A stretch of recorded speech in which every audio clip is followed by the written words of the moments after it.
दोस्तों नमस्कार। सर्वज्ञ भारत बात कर रहा हूं और मेरे साथ कौन है ये आपको पता ही है। मुझे कोई परिचय देने की आवश्यकता नहीं है। आज हम किसके साथ हैं, किन का लाइव इंटरव्यू है। इस दौरान ये पहला इंटरव्यू है दोस्तों जो आप देखेंगे जो एक बेटा अपने पिताजी से ले रहे हैं, क्योंकि ऐसा कभी दुनिया में हुआ नहीं। और इस दौरान तो होगा भी कैसे, बाहर से किसको बुलाएं और कौन उनका इंटरव्यू ले। और मैं तो ये आपको बहुत समय से बता नहीं पाया, पर अब बता दूं कि मेरी तो दिली तमन्ना थी कि एक दिन मैं इंटरव्यू लूं और मैं उनसे कुछ सवाल पूछूं, और वो भी लाइव। रिकॉर्डेड होता तो आप बोलते अरे यार रिकॉर्डेड है, मज़ा नहीं आ रहा है, पर ये तो लाइव है और लाइव में कुछ भी पूछ सकता हूं मैं। बाजी मेरे हाथ में बाजी मेरे हाथ में। और आपसे सवाल भी हमने लिए हैं। आपके सवाल इस लाइव के बारे में आपको पहले बता दिया था। सवाल कुछ आए भी हैं, पर ज़्यादातर लोगों के तो शुभकामनाएं आए हैं, क्योंकि लोगों को तो शायद ऐसा लगता है कि आप जो भी कहेंगे वो सबसे बढ़िया ही होगा, और उन्हें कोई सवाल ऐसा है ही नहीं। उनके तो शुभकामनाओं के संदेश आए हैं ज़्यादातर लोगों के, क्योंकि ये ऑलमोस्ट 25 से 50 हज़ार लोगों तक पोस्ट शेयर हुआ और कोई सवाल ऐसा देखने को नहीं मिला हमको जो शायद हम ना जानते हों पहले से। पर फिर भी कुछ सवाल आए हैं, वो हम लेंगे आज, पूरी डिटेल में बात करेंगे। हमारे साथ बने रहिए, आज वो सारे सवालों का जवाब मिल जाएगा आपको जो आपको कभी ना कभी परेशान करते रहते हैं। डायरेक्ट सेलिंग इंडस्ट्री से जुड़े हुए सारे लोग मेरे ख्याल से आज यहाँ पर होंगे। जो लीडरशिप है वो यहाँ पर होगी। इस लाइव को और लाइव इंटरव्यू को शुरू करने से पहले मैं आपको बता दूं डिस्क्लेमर कि ये किसी कंपनी विशेष के लिए या कंपनी विशेष पर आधारित इंटरव्यू नहीं है। कंपनी विशेष के बारे में, किसी भी कंपनी विशेष के बारे में यहां पर कोई बात नहीं की जाएगी। हम किसी कंपनी को डीआइडेंटिफाई करने का कोई मानस नहीं रखते। हम भी किसी ना किसी डायरेक्ट सेलिंग कंपनी से जुड़े हुए हैं और हम उस कंपनी को प्रमोट करने का भी कोई मानस नहीं रखते। इस डिस्क्लेमर के साथ हम इस लाइव को शुरू कर रहे हैं, इसलिए आप रिलैक्स कर सकते हैं, क्योंकि मुझे पता है कि पूरी इंडस्ट्री के लोग आज हमारे साथ यहां पर हैं। और जब इंडस्ट्री के लोग होते हैं तो हम इंडस्ट्री की बात करने के लिए यहां पर हैं, किसी कंपनी विशेष की बात करने के लिए नहीं। और इंडस्ट्री के फंडामेंटल्स पे आज बात होगी। इंडस्ट्री में कौन सी कंपनी को चुने जो सबसे सही है। जब हम उस पर बात कर रहे हैं तो उसके बाद आपके पास फ्रीडम है। जिस कंपनी में हम हैं वही सबसे बढ़िया है, ऐसा भी बिल्कुल नहीं है। मार्केट में बहुत सारी और कंपनियां हैं, सैकड़ों नहीं हजारों कंपनियां हैं दुनिया में जो बहुत अच्छा काम कर रही हैं। पर देश काल की परिस्थिति को देखते हुए कौन सी कंपनी सही है, इंडस्ट्री के फंडामेंटल्स को कौन सी कंपनी फॉलो कर रही है, नहीं कर रही है, ये चुनाव आपके ऊपर छोड़ देंगे हम तो आज सिर्फ डिस्कस करने वाले हैं कि क्या सही है और क्या गलत है। किन से बात करेंगे उनके बारे में मुझे बताने की जरूरत नहीं है। 21 साल का बहुत बड़ा एक्सपीरियंस रखते हैं, उन्हें सारे उतार चढ़ाव देखे हैं, उन्होंने ऊंचाइयों को भी हासिल किया, और उन सबका सबसे बड़ा साक्षी मैं आपके सामने बैठा हूं। मैंने सबसे ज्यादा नजदीक से अगर किसी ने देखा है उनको, तो मैंने देखा है। 9 साल का था मैं, 21 साल पहले, 8.5 साल का, तब से लेकर आज तक की जर्नी, जब मैं खुद इस डायरेक्ट सेलिंग इंडस्ट्री का पार्ट हूं, तब से लेकर साथ में धक्के खाए, साथ में जमीन से मतलब सम्मान भी पूरा लिया। मैं ये नहीं कहूँगा, 2004 में ऐसा समय है जब मेरी 2 लाइनें आज हजारों लाखों लोगों को याद है। वो मुझे ही खुद बताते रहते हैं कि 2004 में आपने ऐसा कहा था। तब से लेकर नगर नगर, शहर शहर, लिमोजिन और मर्सिडीज में स्वागत। और उसके बाद एक ऐसा निर्णय जब उन्होंने लिया, अपने पूरे एक बने बनाए महल को गिरा दिया, और उसके बाद की जर्नी बहुत टफ रही। उसमें मैंने पूरा कंधे से मिलाकर साथ दिया, क्योंकि मैं मानता हूं कि पुत्र का अगर सबसे बड़ा कोई धर्म है तो वो यही है कि वो अपने पिता का मान रखे और पिता का सम्मान रखे और उनका साथ दे। तो उस जर्नी पे हम पूरी बात करेंगे, उनसे जानेंगे कि इस जर्नी, क्योंकि देखिए प्रैक्टिकल नॉलेज बहुत जरूरी है। प्रैक्टिकल नॉलेज जिस आदमी को है ना, वही व्यक्ति अपने दर्द और अपने घाव जानता है, अपने सुख और दुख जानता है, सब कुछ बता सकता है जो उसने भोगा है। वो व्यक्ति जो किताब पढ़ के बताए कि ये सही है ये गलत है, मुझे नहीं लगता कि वो व्यक्ति सही है। क्योंकि कोई आदमी किताब पढ़ ले प्रधानमंत्री कैसा बना जाए, बजाय इसके कि उस व्यक्ति से सीखें, बजाय इस बात के कि जो व्यक्ति खुद प्रधानमंत्री बना हो उससे हम सीखें।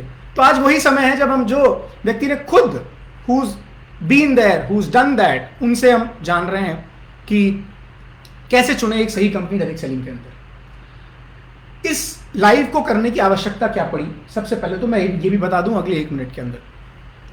हम देख रहे हैं कि कुछ इस समय कुछ लोग ऐसे हैं जो कहीं ना कहीं डायरेक्ट सेलिंग इंडस्ट्री के बेसिक फंडामेंटल के साथ खिलवाड़ करने पे तुले हुए हैं, आमादा हैं या कर रहे हैं, अपने फायदे के लिए या लोगों को अपनी तरफ खींचने के लिए या सिर्फ अपना गेन हो, सामने वाले का नुकसान हो। ऐसा ही करने के लिए शायद कुछ लोग फंडामेंटल के साथ जाने अनजाने में खिलवाड़ कर रहे हैं। मैं किसी पे आरोप नहीं लगा रहा हूं, पर जाने अनजाने में कह रहा हूं खिलवाड़ कर रहे हैं। और अगर वो फंडामेंटल क्लियर नहीं होंगे तो शायद हम बहुत ज़्यादा आगे नहीं जा पाएंगे। और ये इंडस्ट्री की बात है, इंडस्ट्री को 65,000 करोड़ तक लेके जाना है, और इंडस्ट्री 65,000 करोड़ तक जाएगी तभी सबका भला होगा। परिस्थिति के हिसाब से सिद्धांत बदलने वाले लोगों को अगर हम फॉलो करेंगे तो शायद कहीं नहीं पहुंचेंगे, परंतु सिद्धांत हमारे पक्के हों, परिस्थिति जाए जैसी हो, परिस्थिति को हम उस तरह बदल लेंगे। तो इसलिए आए गए दिन, आने वाले दिनों में कभी कोई कुछ कहेगा, कभी कुछ कहेगा, पर हमारे सिद्धांत क्या हों उस बात पे बात करना बहुत जरूरी है। कभी कांग्रेस 70 साल से राज करती थी तो हमें लगता था कि कांग्रेस सबसे बढ़िया पार्टी है, लोग कांग्रेस को वोट करते थे, कांग्रेस के भी सपोर्टर। फिर मोदी जी आए, मोदी जी बोले मैं बहुत अच्छा राज दूंगा। मैं सिर्फ उदाहरण दे रहा हूं। और कांग्रेस ने ऐसा किया, कांग्रेस ने वैसा किया, लोगों ने मोदी जी को वोट दे दिया। फिर केजरीवाल जी आ गए, केजरीवाल जी ने कहा कि भैया मैं दूंगा, ये सारे चोर हैं, तो लोगों ने केजरीवाल जी को भी चुना। बट आए गए दिन, आने वाले दिनों में कभी भी कोई भी आदमी खड़ा हो जाएगा और वो कहेगा मैं सही हूं, ये गलत है, मैं सही हूं, ये गलत है, तो हमारे सिद्धांत कहां गए? आने वाले दिनों में क्या हर नेता चुन लेंगे हम, या हम बदलते ही रहेंगे, या हर बार देखिए नए नेता आने तो बंद नहीं होंगे, वैसे ही नई कंपनियां आनी बंद नहीं होगी। नई कंपनियों का आना तो बहुत अच्छा है, पर जो सिद्धांत पर आधारित है, जो फंडामेंटल्स पर आधारित है, उनकी बात करना और उनसे जुड़े रहकर फिर आपको जो चुनाव करना है उसके लिए आप स्वतंत्र हैं। ये बातें मैंने इसलिए भी करी ताकि लोग हमारे साथ सारे जुड़ जाएं राइट टाइम पर। ऑलमोस्ट हमारे साथ हजारों लोग जुड़ चुके हैं इस समय, और अब हम शुरुआत कर रहे हैं इस लाइव इंटरव्यू की। सबसे पहला जो सवाल है मेरा वो ये है, ये जानते हुए कि हम इंडस्ट्री में सजीव चीज़ों के साथ डील करते हैं, निर्जीव चीज़ों के साथ डील नहीं करते। हर इंडस्ट्री के फंडामेंटल होते हैं, हर इंडस्ट्री के कुछ मायने होते हैं, और अगर उन मायनों से हम भटकेंगे तो शायद मुश्किल हो जाएगी। उन मायनों से हम ना भटकें, और यहाँ पर चूंकि हम सजीव चीज़ों के साथ यानी कि लोगों का बिजनेस है, और लोगों के साथ ही अगर कुछ गलत होगा तो वो बहुत बड़ा अनर्थ हो जाएगा। मैं एक सेंस में अगर कहूँ और अल्टीमेट बात कहूँ तो अनर्थ हो जाएगा, क्योंकि लोगों की जिंदगियों के साथ खिलवाड़ हो जाएगा। और लोगों की जिंदगियों के साथ खिलवाड़ ना हो, हम फंडामेंटल पे टिके रहें, उसके बारे में बात करना जरूरी है। तो मैं आपसे सबसे पहले जानना चाहता हूँ वो फंडामेंटल क्या है जो कोई व्यक्ति उन फंडामेंटल्स के आधार पर किसी कंपनी को चुन पाए। डायरेक्ट सवाल, और पहला सवाल जो सारे उत्तर देने में अपने आप में सक्षम है। सर्वज्ञ, ये सवाल बहुत इंपॉर्टेंट है, और ये बात इसलिए बहुत ज़्यादा इंपॉर्टेंट है क्योंकि ये बिजनेस लोगों का बिजनेस है, और जब लोगों का बिजनेस है तो हम तलवार की धार पर होते हैं, क्योंकि यहाँ किसी एक व्यक्ति की ज़िंदगी का सवाल नहीं है, यहाँ लोगों की ज़िंदगियाँ जुड़ी होती हैं। सवाल इस बात का होता है कि अगर आपने कपड़े का बिजनेस किया और आपको अगर ये वाला डिजाइन, ये फैशन, ये कलर नहीं चला तो आप उस थान को फेंक देते हो, अगली बार उसको नहीं लेते हो, दूसरे को ले लेते हो। लेकिन यहाँ तो हम डील कर रहे हैं जिंदा लोगों के साथ। कोई भी निर्णय होता है वो लोगों की जिंदगियों के साथ होता है, और आपका एक एक शब्द लोगों की जिंदगियों को या तो बनाता है या लोगों की जिंदगियों को खराब करता है। तो जिस दिन हम डायरेक्ट सेलिंग इंडस्ट्री में मैं आया तो मैंने सबसे पहले कसम ये खाई कि मैं किसी दुश्मन को भी गलत सलाह नहीं दूंगा, और दूसरी बात ये कि अपने स्वार्थ के लिए किसी को सलाह नहीं दूंगा। तो इसलिए मैं ये बात आपसे कहना चाहता हूँ कि आज मैं जो भी बात आपसे कर रहा हूँ, अभी मत समझना कि हम किसी कंपनी से जुड़े हुए हैं इसलिए हम उसकी ही प्रशंसा तो करेंगे ही। अरे ये अलग बात है कि वो अगर सारे फंडामेंटल पे फिट बैठती है और सारे फंडामेंटल को मैच करती है, हम उस कंपनी को करते हैं, ये अलग बात है।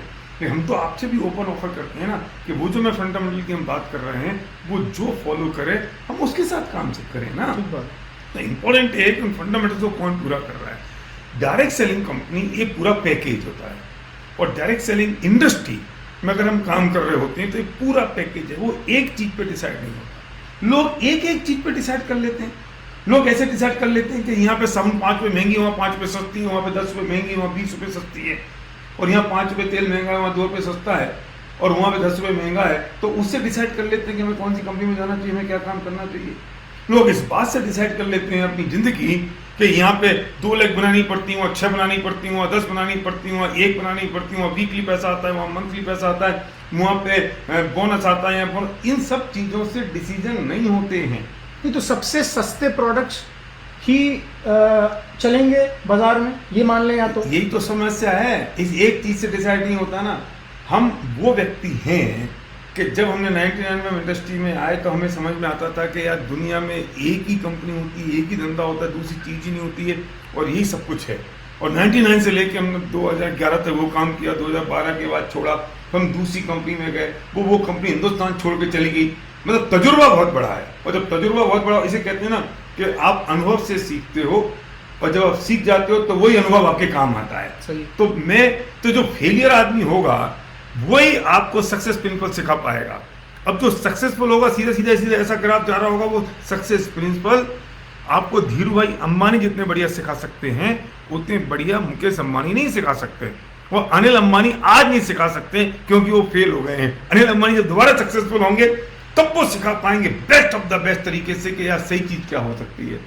तो लोग कहते हैं कि भरत साहब ने वो किया, वो फेल हो गए, वो सक्सेसफुल हो गए, वो आ गए।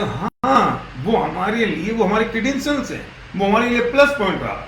और फिर हमने अपनी कंपनी शुरू करी आयु शांति, और आयु शांति को हमने फिर मर्ज कर दिया वेस्टीज के साथ। तो वो जो पूरा का पूरी जर्नी रही, जो बात हमने उस दौरान सोचा, जो हमने पूरी दुनिया की स्टडी करी, पूरी दुनिया की कंपनियों की स्टडी करी, उसके बाद इस चीज की स्टडी करी कि आइडियल डायरेक्ट सेलिंग कंपनी कैसी होनी चाहिए।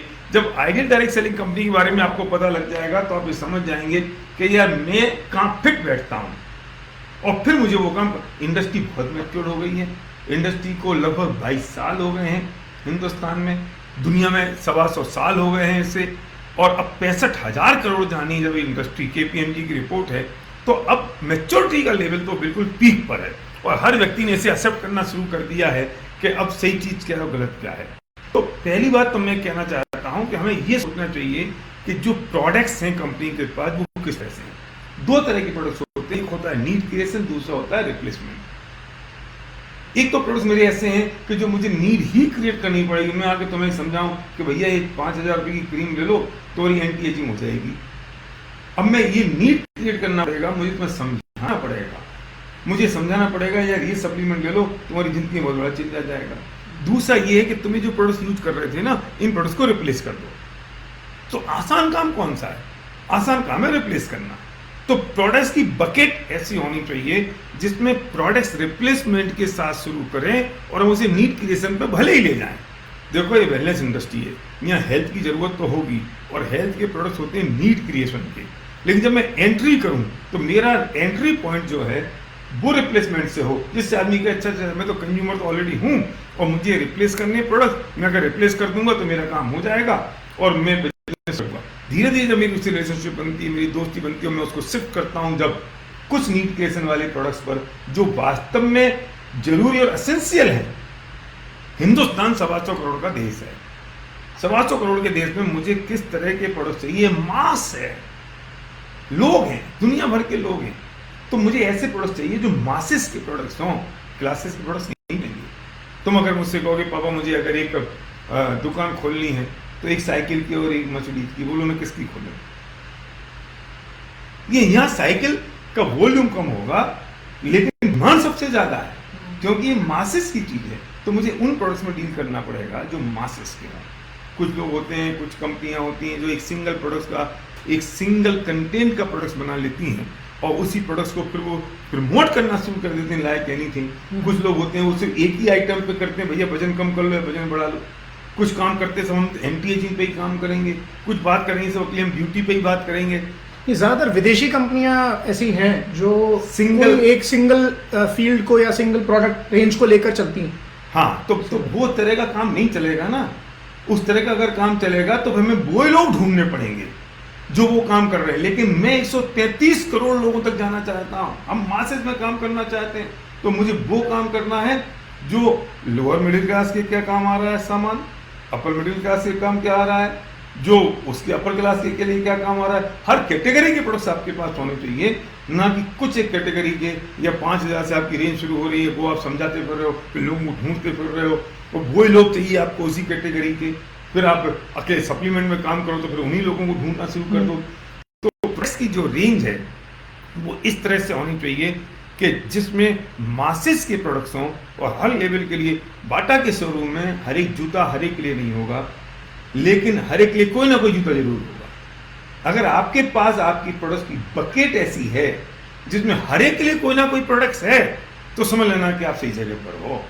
ये बहुत इंपॉर्टेंट है। लेकिन ये वेलनेस का जमाना है, और जितनी डायरेक्ट सेलिंग कंपनी होंगी उनमें वेलनेस का फोकस होना कंपलसरी है, क्योंकि ये वेलनेस अब फ्यूचर ट्रेंड है। और अब तो ये जो जमाना लॉकडाउन का आ गया, उसके बाद तो लोग वेलनेस पे बहुत अवेयर हो गए हैं, और लोग उस पर काम करना लोगों ने शुरू भी हर एक व्यक्ति को इम्यूनिटी बढ़ानी है। यस। दूसरी बात है कि उन प्रोडक्ट्स की प्राइसिंग कैसी है। सस्ते होने चाहिए? बिल्कुल नहीं। महंगे होने चाहिए? बिल्कुल नहीं। जो बहुत मोटी सी लाइन है, जब हम कंज्यूमर मार्केट की बात करते हैं, वैल्यू फॉर मनी होनी चाहिए। लेकिन वैल्यू फॉर मनी का मतलब मछली 50 लाख की है, सस्ती है, महंगी है, या वैल्यू फॉर मनी है? मछली वाले कहेंगे डेफिनेटली वैल्यू फॉर मनी है, और जो गरीब आदमी होगा वो कहेगा बहुत महंगी है, अमीर आदमी कहेगा सस्ती है। लेकिन सवाल इस बात का है कि डायरेक्ट सेलिंग में प्रोडक्ट्स की प्राइसिंग ऐसे सेट नहीं होती। डायरेक्ट सेलिंग में प्रोडक्ट्स की प्राइसिंग के बहुत सारे क्राइटेरिया हैं जो लोग समझते ही नहीं हैं। हम जब आयल शांति रन कर रहे थे तो हमारी सबसे ज़्यादा लड़ाई इस बात की होती थी मैनेजमेंट में बैठ के कि जो हमारे मैन्युफैक्चरर, हमारे थर्ड पार्टनर थे, हम उनको कहते थे बेस्ट क्वालिटी चाहिए। फिर हम कहते थे हमें बेस्ट पे आउट देना है, हाईएस्ट पे आउट देना है, और प्राइसिंग कम से कम रखनी है। तो वे लोग हंसते थे और हमें भी हंसी आती थी, यार बात तो सही कह रहे हो, हमें क्वालिटी हाईएस्ट करनी है, प्राइसिंग लो करनी है, और हाईएस्ट पे आउट बांटना है। सारी चीजें कैसे पॉसिबल? सारी चीजें कैसे पॉसिबल होंगी? तो जब भी प्राइसिंग होती है प्रोडक्ट्स की, हाँ, वो बेईमानी करती हैं कंपनियां जिनकी प्रोडक्ट्स की प्राइसिंग हाईएस्ट हो, पे आउट लो हो, और क्वालिटी के नाम पर वे ढिंडोरा पीटते हो कि हमारी क्वालिटी अच्छी है, हमारी क्वालिटी अच्छी है, हमारी क्वालिटी अच्छी है। लेकिन ये संभव नहीं होता है। लेकिन ये जो बैलेंस मैंने कहा, क्वालिटी, प्राइसिंग और पे आउट, प्राइसिंग के साथ उसमें बीवी, जो पे आउट का रिलेशनशिप है वो प्राइस में होता है बिजनेस वॉल्यूम से। लोग ये समझते ही नहीं हैं और बाकी लोगों से धोखे में रखते हैं। एक प्रोडक्ट से अगर 100 रुपए का है और दूसरी कंपनी का वो प्रोडक्ट्स अगर 70 रुपए का है, तो हम कहते हैं देखो ये 30 रुपए सस्ती हो गई। नहीं भैया, अब इसमें बीवी भी चेक करो, इसमें पे आउट कितना है, उसकी क्वालिटी चेक करो। तो 100 बीवी लोग ये कहते हैं, सवाल करते, बीवी के नाम पे लोगों को लूट लें क्या? नहीं, लूटने का सवाल नहीं है। सवाल इस बात का है कि आप उसमें पे आउट दे रहे हो कि नहीं दे रहे हो। अगर आप पे आउट को हटा दो और इस पे आउट को हटा दो और प्रोडक्ट की भी कॉस्ट को चेक करो, तो पता चल जाएगा आप लूट रहे हो कि नहीं लूट रहे हो। मैं ये भी नहीं कहता हूँ कि लोगों को देने के लिए आप एक पेन ले लो और उस पेन को 10,000 रुपए में बेचो और 9,000 रुपए लोगों को डिस्ट्रीब्यूट करो। कुछ कंपनियां करती है ऐसा, वो फर्जी कंपनियां होती हैं, वो गलत करती हैं। इसलिए तो मैं कहता हूँ ये तलवार की धार पर चलने जैसा है। ये एक बैलेंस बनाने का काम है बहुत बड़ा। मैं ये भी नहीं कह सकता कि 10,000 का पेन इसको बेच दो और 9,000 रुपए बांट दो लोगों में। ऐसी कंपनियां कुछ फॉरेन में हैं जो कॉफी बेचती 5-5 हज़ार रुपए की, और फिर वो इंटरनेट पे सर्च करोगे तो हाईएस्ट पे आउट वाली कंपनी कहलाएगी। लेकिन मेरा क्वेश्चन ये है कि वो हाईएस्ट पे आउट वाली जो कंपनी है, उस कंपनी के प्रोडक्ट्स की प्राइसिंग, क्वालिटी का बैलेंस तो देखो एक बार, कि वो मनी सर्कुलेशन कर रहे हैं उसके नाम पर। मतलब ये बहुत बुद्धिमत्ता का काम है जिसमें लोग बहुत कैजुअली ले लेते हैं, और इतनी समझदारी का काम इसमें करना पड़ेगा कि वो बैलेंस भी होना चाहिए और इंटेंशन भी उसके पीछे पता होना चाहिए कि इंटेंशन क्या है। मतलब 10 रुपए की चीज को 1,000 रुपए में बेचें, 100 रुपए की चीज को 10,000 में बेचें, ये गलत है। पर अब मुझे ऐसा लगता है कि 10-20 रुपए का फर्क तो कभी भी आ सकता है। वो तो कंपटीशन के नाम पे कोई भी लग सकता है, कंपटीशन के नाम पे। दूसरी बात, एक बहुत बड़ी एग्जांपल दिया, घर बनाते समय एक आर्किटेक्ट से मेरी बात हो रही थी, हमारा भी घर बन रहा है अभी, तो मेरी आर्किटेक्ट से जब बात हो रही थी तो वो कह रहे थे कि सर मार्केट में तो बहुत हलचल होती है, सबकी इंडस्ट्री की बात कर रहा हूँ मैं डायरेक्ट सेलिंग से अलग बात कर रहा हूँ। और उन्होंने कहा कि सर क्या होता है कि हमारा पूरा सेटअप है, हमारे पास 10-20-25 लोग हैं, हमारा पूरा आर्किटेक्ट का बेस है, मेरे जूनियर आर्किटेक्ट्स हैं, वो ड्राइंग बनाते हैं, लेआउट बनाते हैं, आपको सपोर्ट करते हैं, आपके घर में जाकर आपको पूरा बताते हैं, ड्राइंग समझाते हैं लेबर को। अब होता क्या है, नए नए लड़के आ जाते हैं आर्किटेक्चर पढ़ के। अब नया नया लड़का होता है, वो नया नया लड़का कॉलेज से निकल कर आया, बड़े से बड़ा प्रोजेक्ट ले लेता है, किस नाम पे, 25,000 रुपए में आपका पूरा प्रोजेक्ट कर दूंगा। अब नया आदमी फिसल जाता है।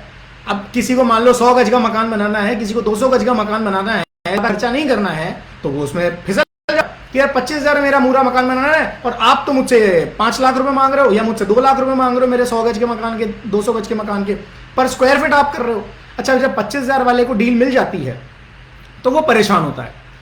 कैसे परेशान होता है? क्योंकि 25,000 में वो सारा काम उसको खुद को ही करना पड़ता है। ड्राइंग भी उसको खुद को बनानी है, साइड पे खुद को जाना है, फिर एक आध काम और ले लेता है तो वो फ्रस्ट्रेट हो जाता है। कमाने उसको 25,000 है, खर्चा उसका ज्यादा हो जाता है और फिर वो फ्रस्ट्रेट होता है। फिर वो या तो मार्केट में रहता नहीं है या फिर वो मार्केट को खराब करता है। ये मार्केट को खराब करने वाले इस तरीके से होते हैं। हम कई बार ये भूल जाते हैं कि जो एक स्टैब्लिश्ड व्यक्ति है, जो स्टैब्लिश्ड आर्किटेक्ट है, उससे हमको सर्विसेज क्या मिल रही है, उससे हमको सपोर्ट कितना बड़ा है, वो अपने आप में वैल्यू रखता है क्योंकि वो स्टैब्लिश है, वो अपने आप में एक अपना एक्सपीरियंस रखता है। तो नए लोग इस तरह के आते जाते परेशान करेंगे सिर्फ इस बात के लिए कि हमें खड़ा होना है तो हम इनके कंधों पे खड़ा हो जाए। यस, इनके कंधों पे खड़ा हो जाए या इनसे कुछ मार्केट ले लें या इनसे कुछ लोग ले लें, इनसे लीडर्स ले लें। कुछ लोग बहक भी जाते हैं क्योंकि मुझे लगता है 10-20 रुपए का फर्क कभी मिटने वाला नहीं है, कभी खत्म होने वाला नहीं है। तो कंपटीशन के लिए कोई भी आदमी कर सकता है। और वो तो दुनिया में आप अगर दुकानदार पे अगर 4 दुकानें लाइन से लगी हुई हैं दवाई की इवन, तो वो आप पूछने जाते हो कम फिले में, वो समझ जाता है इस आदमी को कम फिले की जरूरत है ना, और ये प्राइस चेक कर रहा है अभी और कौन सी दुकान पे सस्ती मिल जाएगी। और ये दवाई में नहीं होगा तो इलेक्ट्रॉनिक्स में आराम से होता है, किसी भी चीज में होता है। ये भी तो ठीक नहीं है ना। कोई एक कंपनी है जो मान लीजिए 80 रुपए का टूथपेस्ट बेचती है और उसके बाद वो कर दे उसको 250 रुपए का। एक कंपनी है जो 300 रुपए का टूथपेस्ट था इनका आज से 5 साल पहले, उन्होंने उस टूथपेस्ट को कर दिया 600 रुपए का। पर कोई कंपनी है जिसका 50 का था, उसने 60 ही किया, उसने ज्यादा नहीं किया। मे भी उसको सारी चीजों को ध्यान में रखते हुए कि डिस्ट्रीब्यूटर को पैसा भी जाए, मे भी इस बात को ध्यान में रखते हुए कि उन्होंने कुछ क्वालिटी एनहांस करी है, मे भी। तो मतलब ये भी नहीं होना चाहिए कि वो 5-6 गुना प्राइस बढ़ जाए किसी प्रोडक्ट, बिल्कुल अफोर्डेबिलिटी से बाहर नहीं चला जाए। ना क्वालिटी के नाम पे आप प्राइस बढ़ा सकते हो, ये बैलेंस है बहुत बड़ा। ना क्वालिटी के नाम पे प्राइस बढ़ा सकते हो, ना हाईएस्ट पे आउट के नाम पे प्राइस बढ़ा सकते हो। आपको रीजनेबल प्राइस रखनी पड़ेगी, आपको रीजनेबल पे आउट देना पड़ेगा। मैं पे आउट भी रीजनेबल कह रहा हूं। अगर आपने हाईएस्ट पे आउट की बात करी, बहुत ज्यादा पे आउट की बात करी, तो अल्टीमेटली तेल तो तलों में से निकलेगा। आप प्रोडक्ट्स की प्राइस बढ़ाना शुरू कर दोगे या उसकी क्वालिटी कराना शुरू कर दोगे, और क्वालिटी भी आपको अच्छी देनी पड़ेगी, बेस्ट देनी, वरना लोग दोबारा उन प्रोडक्ट्स को खरीदेंगे नहीं। तो इसलिए मैं कहता हूं ये ना समझ का काम नहीं है। ये लोग ना समझी में कोई भी निर्णय कर लेते हैं, कोई भी विचार कर लेते हो आप, और कुछ भी चल जाता है हिंदुस्तान में, दुनिया में। ये कोई समस्या हिंदुस्तान की नहीं है। सेम यूथा में, मैं यूथा गया था और यूथा तो मंडी है डायरेक्ट सेलिंग इंडस्ट्री की। दरियागंज किताबों के लिए दरियागंज है दिल्ली में। हाँ, तो network marketing direct selling company यूथा है यूएस में। हाँ, सारी कंपनी का हेडक्वार्टर वही है। और उसके बाद मलेशिया का नंबर लगता है। मैं सब जगह होकर आया हूँ, सब जगह मैं देख के आया हूँ। तो फिर तो कहीं भी कुछ भी चलता है, जरूरी नहीं कोई हिंदुस्तान में प्रॉब्लम है।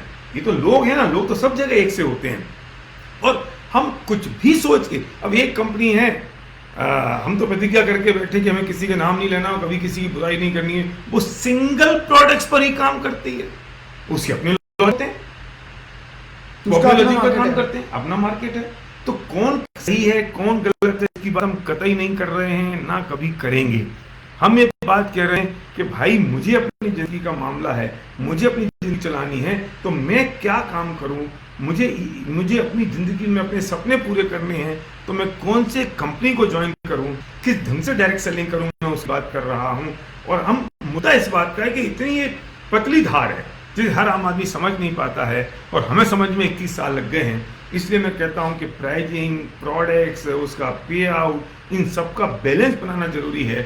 अब आप प्राइस कंपटीशन में डाउन कर दो, आप बीबी डाउन कर दो, आपको पता नहीं चलेगा, तो पे आउट कम चला जाएगा। आपने हाई बीबी कर दिया, आपने प्राइस हाई कर दी, आपने थोड़े क्वालिटी के नाम पे आपने कुछ फुनफू डाल दिए 2-4, या फिर आपने लो क्वालिटी कर दी, आपने फिर झुंझुना पकड़ा दिया। कितने सारे कॉम्बिनेशन कॉम्बिनेशन हैं।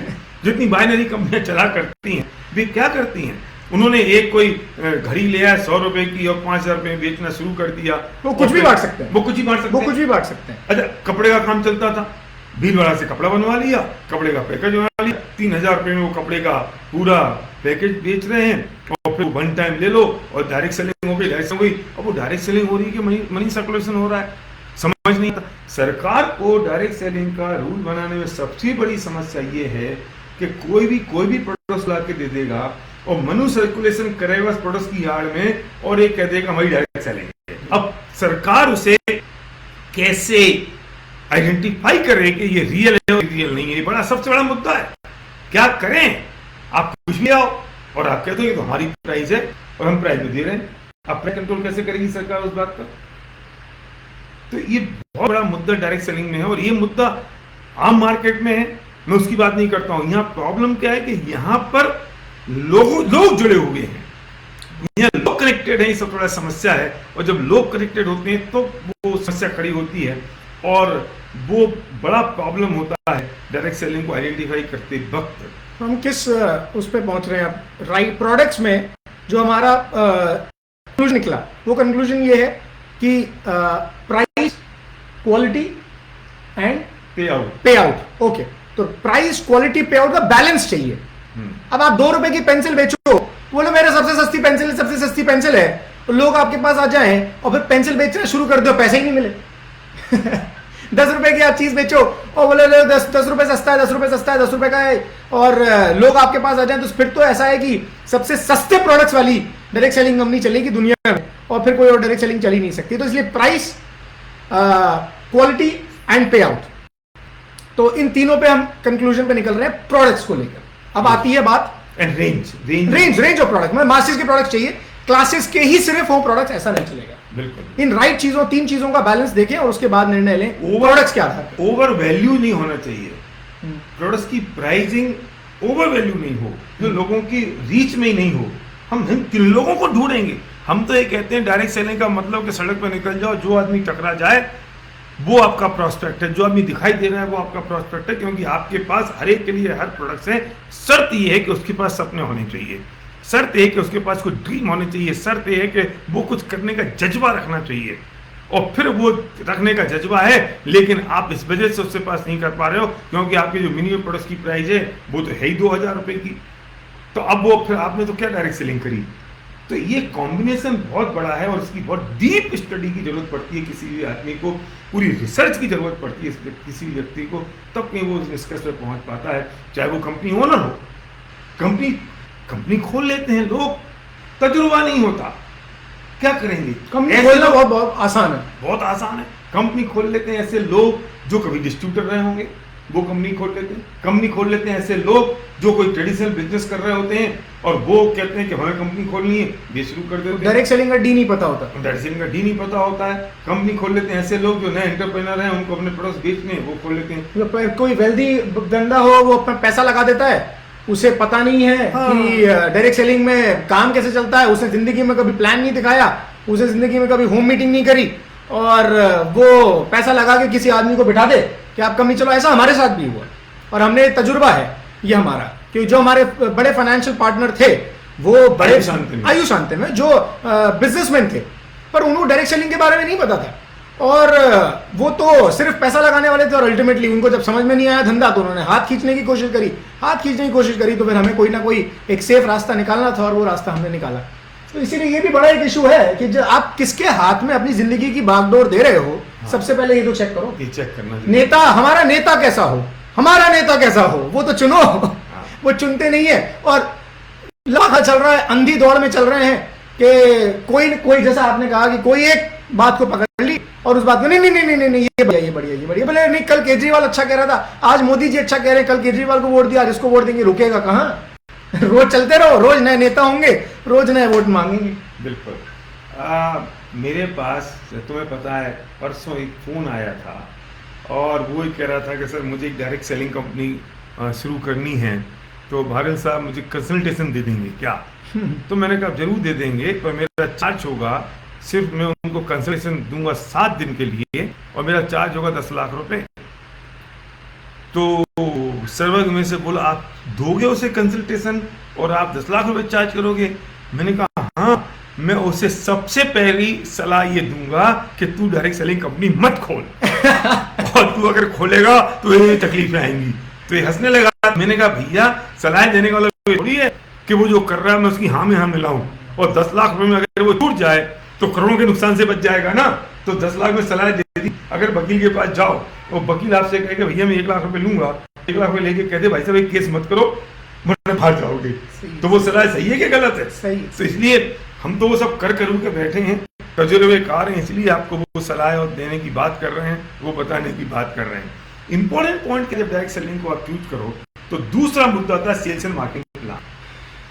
मैं फिर कह रहा हूं, लोग समझते नहीं हैं, लोग नादान हैं, और दूसरे लोग नादानी का फायदा उठाते हैं। या तो लोग एक चीज प्रोडक्ट्स के दम पे डिसीजन कर लेंगे, या मार्केटिंग प्लान के हिसाब से डिसीजन कर लेंगे, या प्राइसिंग पर कर लेंगे, प्रोजेक्ट्स की अलग अलग फैक्टर पर डिसीजन कर लेंगे।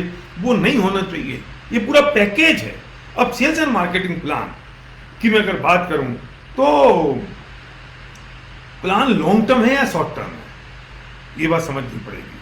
हम जो बात कह रहे हैं, मैं फिर आपसे कह रहा हूं कि हमारा कतई उद्देश्य किसी व्यक्ति को हर्ट करना नहीं है, किसी कंपनी को हर्ट करना नहीं है, उसे बुराई करना नहीं है। लेकिन जब मैं कुछ बात करूं और किसी को बुरा लगे तो वो समझ ले कि हम कहीं ना कहीं गलती कर रहे हैं, इसलिए मुझे बुरा लगा है। तो मैं किसी पर पत्थर नहीं फेंक रहा हूं। और फंडामेंटल पर किसी को डिस्कशन करना हो तो जरूर वो डिस्कस कर सकता है, पर व्यक्तिगत चीजों से ऊपर उठ के। तो मुद्दा ये है कि अगर जिसको दर्द उसी को होगा जिसको चिन्ह बनाएगी, घाव होगा। तो हम कतई बहुत पवित्र भावना के साथ बात कर रहे हैं, और बहुत पवित्र भावना के साथ हम आपसे बात चर्चा कर रहे हैं। मुद्दा इस बात का है कि लॉन्ग टर्म प्लान होना चाहिए। भाई साहब, आप डायरेक्ट सेलिंग में 6 महीने के लिए, 1 साल के लिए, 2 साल के लिए, 5 साल, 10 साल के लिए नहीं है, आप पीढ़ियों के लिए, जनरेशन के लिए हैं। मैं यहाँ 1 मिनट रोकना चाह रहा हूँ आपको, थोड़ा सा माफी चाहते हुए रोकना चाह रहा हूँ। ये बात कई लोग करते हैं कि, और कई लोग प्रचार भी कर रहे हैं इस बात का आपकी वीडियो के साथ, कि भारत साहब 2 लाख को प्रमोट कर रहे हैं, बाइनरी को प्रमोट कर रहे हैं। पहले तो वो लोग ये नक्की कर लें कि आपका प्लान 2 लाख का है या आपका प्लान जनरेशन है ना। और ये बात मैं आपको जानकारी के लिए बता दूं कि भारत साहब जनरेशन से दूर गए ही नहीं। भारत साहब ने कभी सिर्फ बाइनरी को प्रमोट किया ही नहीं। जब भारत साहब 12 साल तक एक प्लेटफॉर्म में थे, वो फुल ऑन जनरेशन प्लान था। जब उसके बाद हम मोनाबी में आए, that is I entered the industry, उस समय मोनाबी वाज अ हाइब्रिड प्लान। उसमें ज्वाइनिंग आपकी आधारित होती थी 2 लाख पर उसके बाद जनरेशन स्ट्रक्चर फॉलो होता था। प्लस आप अपने स्पॉन्सर्ड व्यक्ति को किसी के नीचे प्लेस कर सकते थे, जिसमें स्पॉन्सर के बेनिफिट आपको मिलते थे और प्लेसमेंट का बेनिफिट उसको मिलता था। यानी कि उसके पे आउट में कटौती भी होती थी जिस आदमी के नीचे प्लेसमेंट हुआ है। प्लस ज्वाइनिंग के बाद उसका स्ट्रक्चर ऐसे ही फॉलो होता था, यानी कि आप अनलिमिटेड विड्थ, दोबारा कह रहा हूं, अनलिमिटेड विड्थ खोली जा सकती थी मोनाबी के प्लान में।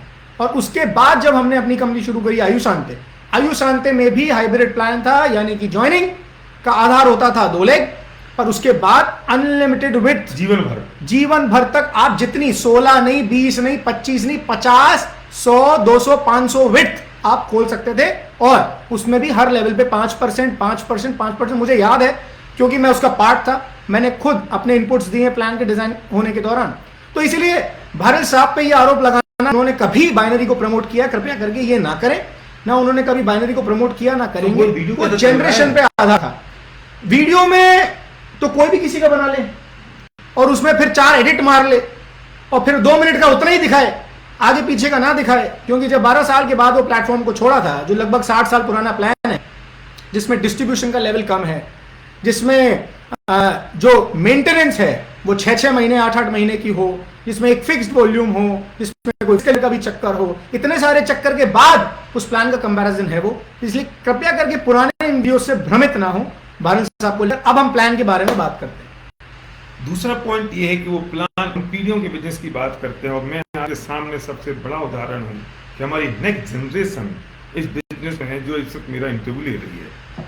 और ये सोच मेरी उस वक्त थी जिस दिन मैंने 99 में इंडस्ट्री में कदम रखा, और मैंने पहले दिन से उतनी लॉन्ग टर्म सोच के साथ बिजनेस को बिल्ड किया। मैं आप लोगों से कहना चाहता हूँ, अगर आपने इस इंडस्ट्री में कदम रख लिया या रखने वाले हैं, तो आपकी सोच उतनी बड़ी होनी चाहिए कि आपके लिए बिजनेस जनरेशन आएगा, पीढ़ियों तक जाएगा, आपकी इनकम पीढ़ियों तक जाएगी। आपको ये सोचना होगा। और ये बात अगर आपके दिमाग में आ गई, ये बात आपकी समझ में आ गई, तो आप समझेंगे ये प्लान हमारा लॉन्ग टर्म होना चाहिए। और जो लॉन्ग टर्म प्लान होगा वो ऑलवेज हमेशा जनरेशन प्लान ही होगा, क्योंकि जिसमें लिमिट लेस होता है वो लिमिट लेस होगा, और उसमें कम्युनिकेशन आपका बड़ा बना रहेगा।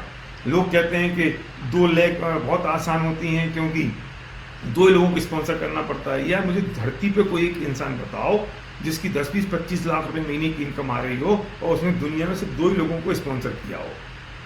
अरे भैया वो नीचे जाके वो 2 के बाद फिर आपको एक स्पॉन्सर करना होता है, फिर आपको एक स्पिल करना पड़ता है, फिर आपको नीचे डालना पड़ता है, फिर एक लेग रुक जाती है, फिर आपको कहीं से लोग लाने पड़ते हैं। ऐसा तो नहीं है एक लेफ्ट साइड के पड़ोसी को डाल दिया, एक राइट साइड के पड़ोसी को डाल दिया और आपकी जिंदगी चल पड़ी। तो नीचे जाके जैसे सर्वज्ञ बोलता है कि नीचे जाके उस लेग के 36 मुंह हो जाते हैं। और आप वो सबसे बड़े संकट सबसे बड़ा ये होता है कि आपने इसके नीचे यहाँ एक आदमी को डाला, अब ये अनाथ हो गया। क्यों? क्योंकि ये जो जिसके नीचे डाला वो समझता है आप संभालेंगे, आप समझते हैं जिसके नीचे डाला है वो संभालेगा, मैं ही नहीं करता रहूंगा, उसको भी तो फायदा मिल रहा है, उसको फायदा मिल रहा है क्या, वो भी तो काम करे। और दूसरी बात फिर वो किसी और को डालता है, वो किसी और को डालता है, वो किसी और को डालता है, तो कभी रिलेशनशिप रहती ही नहीं है। ये बिजनेस तो रिलेशनशिप का है, कम्युनिकेशन का है, कम्युनिकेशन का बिजनेस है, एक दूसरे के सुख दुख के साथी बनने का बिजनेस है, एक दूसरे के साथ एप्रिसिएशन का बिजनेस है, उनके साथ कनेक्टिविटी बनाए रखने का बिजनेस है, उनको एक होप और फेथ का बिजनेस है, एक लीडरशिप का बिजनेस है। जब आपका कम्युनिकेशन नहीं है किसी के साथ, आप किसी को पहचानते नहीं हो, आप किसी को जानते नहीं हो, तो फिर आपका कम्युनिकेशन कैसे रहेगा? जब आप बिलीव कैसे दोगे, एक लीडरशिप कैसे उनमें ट्रांसफर करोगे, कैसे उनमें एक लीडरशिप जनरेट होगी, मैं समझ नहीं पाता हूं, मैं नहीं जान पाता हूं इस बात को। और फिर पता भी नहीं चलता कि हम नहीं साहब हमें तो एक ही लेग पे काम करना है, बाकी एक लेग तो दादाजी चला लेंगे, दादाजी चला लेंगे। तो भाई सबके दादाजी चला लेंगे। हाँ ये कदर सबके दादा तो चलाएगा कौन? मतलब तो वही 7 मामा का भांजा हो जाएगा, मतलब चलाएगा कौन? वो एक आदमी अकेला रह जाता है, फिर झगड़े होते हैं। तो मैंने देखा है, क्योंकि 2011 में मैंने जब शुरुआत करी तो मुनावी में जो शुरुआत होती थी वो 2 लाख से होती थी। प्लेसमेंट आप कर सकते थे, पर स्पॉन्सर का स्ट्रक्चर अनलिमिटेड विड्थ तक चल सकता था। That was a real hybrid plan, hybrid plan को बोलते हैं। और उसमें यही होता था, हर एक आदमी पावर डिमांड करता है, उसको पावर मिलती नहीं है। क्योंकि होता क्या है, पावर तो तब चले जब 2 लाख चले, 2 के 4 6 होते हैं, 6 के 36 होते हैं नीचे जाके। अब नीचे जाके 36 विड्थ होती है। जो आदमी इस बात से भाग रहा था कि शायद मुझे 2 ही लेग चलानी पड़ेंगी, उसको नीचे जाके 36 आदमियों का रखवाली करनी पड़ती है। 36 आदमी उसके घर पे आते हैं डिमांड करने के लिए कि भैया तू सपोर्ट नहीं मिल रहा, और आपने कमिटमेंट की थी 1 लेग चलाओगे।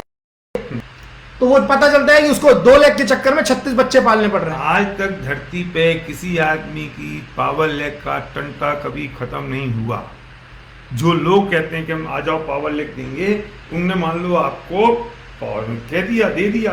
अभी किसके पिताजी को पता है कि वो चलेगी, और आप छोटी वाली पे लग गए छोटी वाली पे। फिर वो छोटी वाली जो है वो आपकी बड़ी हो जाती है। फिर आप कहते ऊपर वाले भैया तुमने तो जो कमिटमेंट की थी इसमें तो लोग नीचे नहीं आ रहे, और जानते हो नहीं किसी को, बोले नहीं आ रहे, मैं क्या करूँगा, इस पर काम कर ले। अब वो बेचारा यहाँ से फिर यहाँ आता है, फिर कभी यहाँ से यहाँ आता है, फिर वो अपनी चलाता रहता है, फिर अपने लोग डालता रहता है अपना।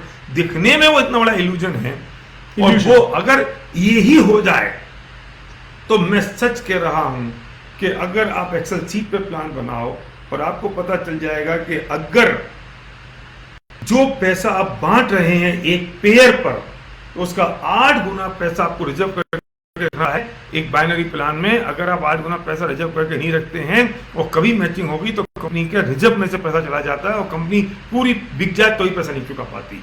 मेरे से एग्जाम्पल है, कर्नाटक में एक था जिसने 1300 पेयर एक साथ 1 महीने में कर दी, उसका 1 करोड़ रुपए का पेयर बन गया, कंपनी बंद हो गई कर्नाटक में। तो ऐसे कितने सारे एग्जाम। कुछ लोग तो फिर जब कंपनी के ओनर मैनिपुलेशन करेंगे तो फिर डिस्ट्रीब्यूटर लीडर भी मैनिपुलेशन करना शुरू कर देंगे, और फिर कैपिंग भी लगती है ना उसमें। फिर कैपिंग क्यों लगती है भाई? मेरा टर्नओवर, मेरा बिजनेस, कैपिंग। हाँ, कैपिंग किस बात की? कैपिंग या फिर ट्रिमिंग लगती है। क्यों ट्रिमिंग करता है? पैसा ज्यादा जा रहा है तो ट्रिमिंग कर दो, 5%, 7%, 10%, 15%। अब इसमें लिमिट कर दो, इसके नीचे का पैसा तुमको नहीं मिलेगा, इसके साइड का पैसा नहीं मिलेगा, इसके ऊपर का। वो सब मैं अगर सही भाषा में कहूं तो कैलकुलेशन और मैनिपुलेशन का काम होता है।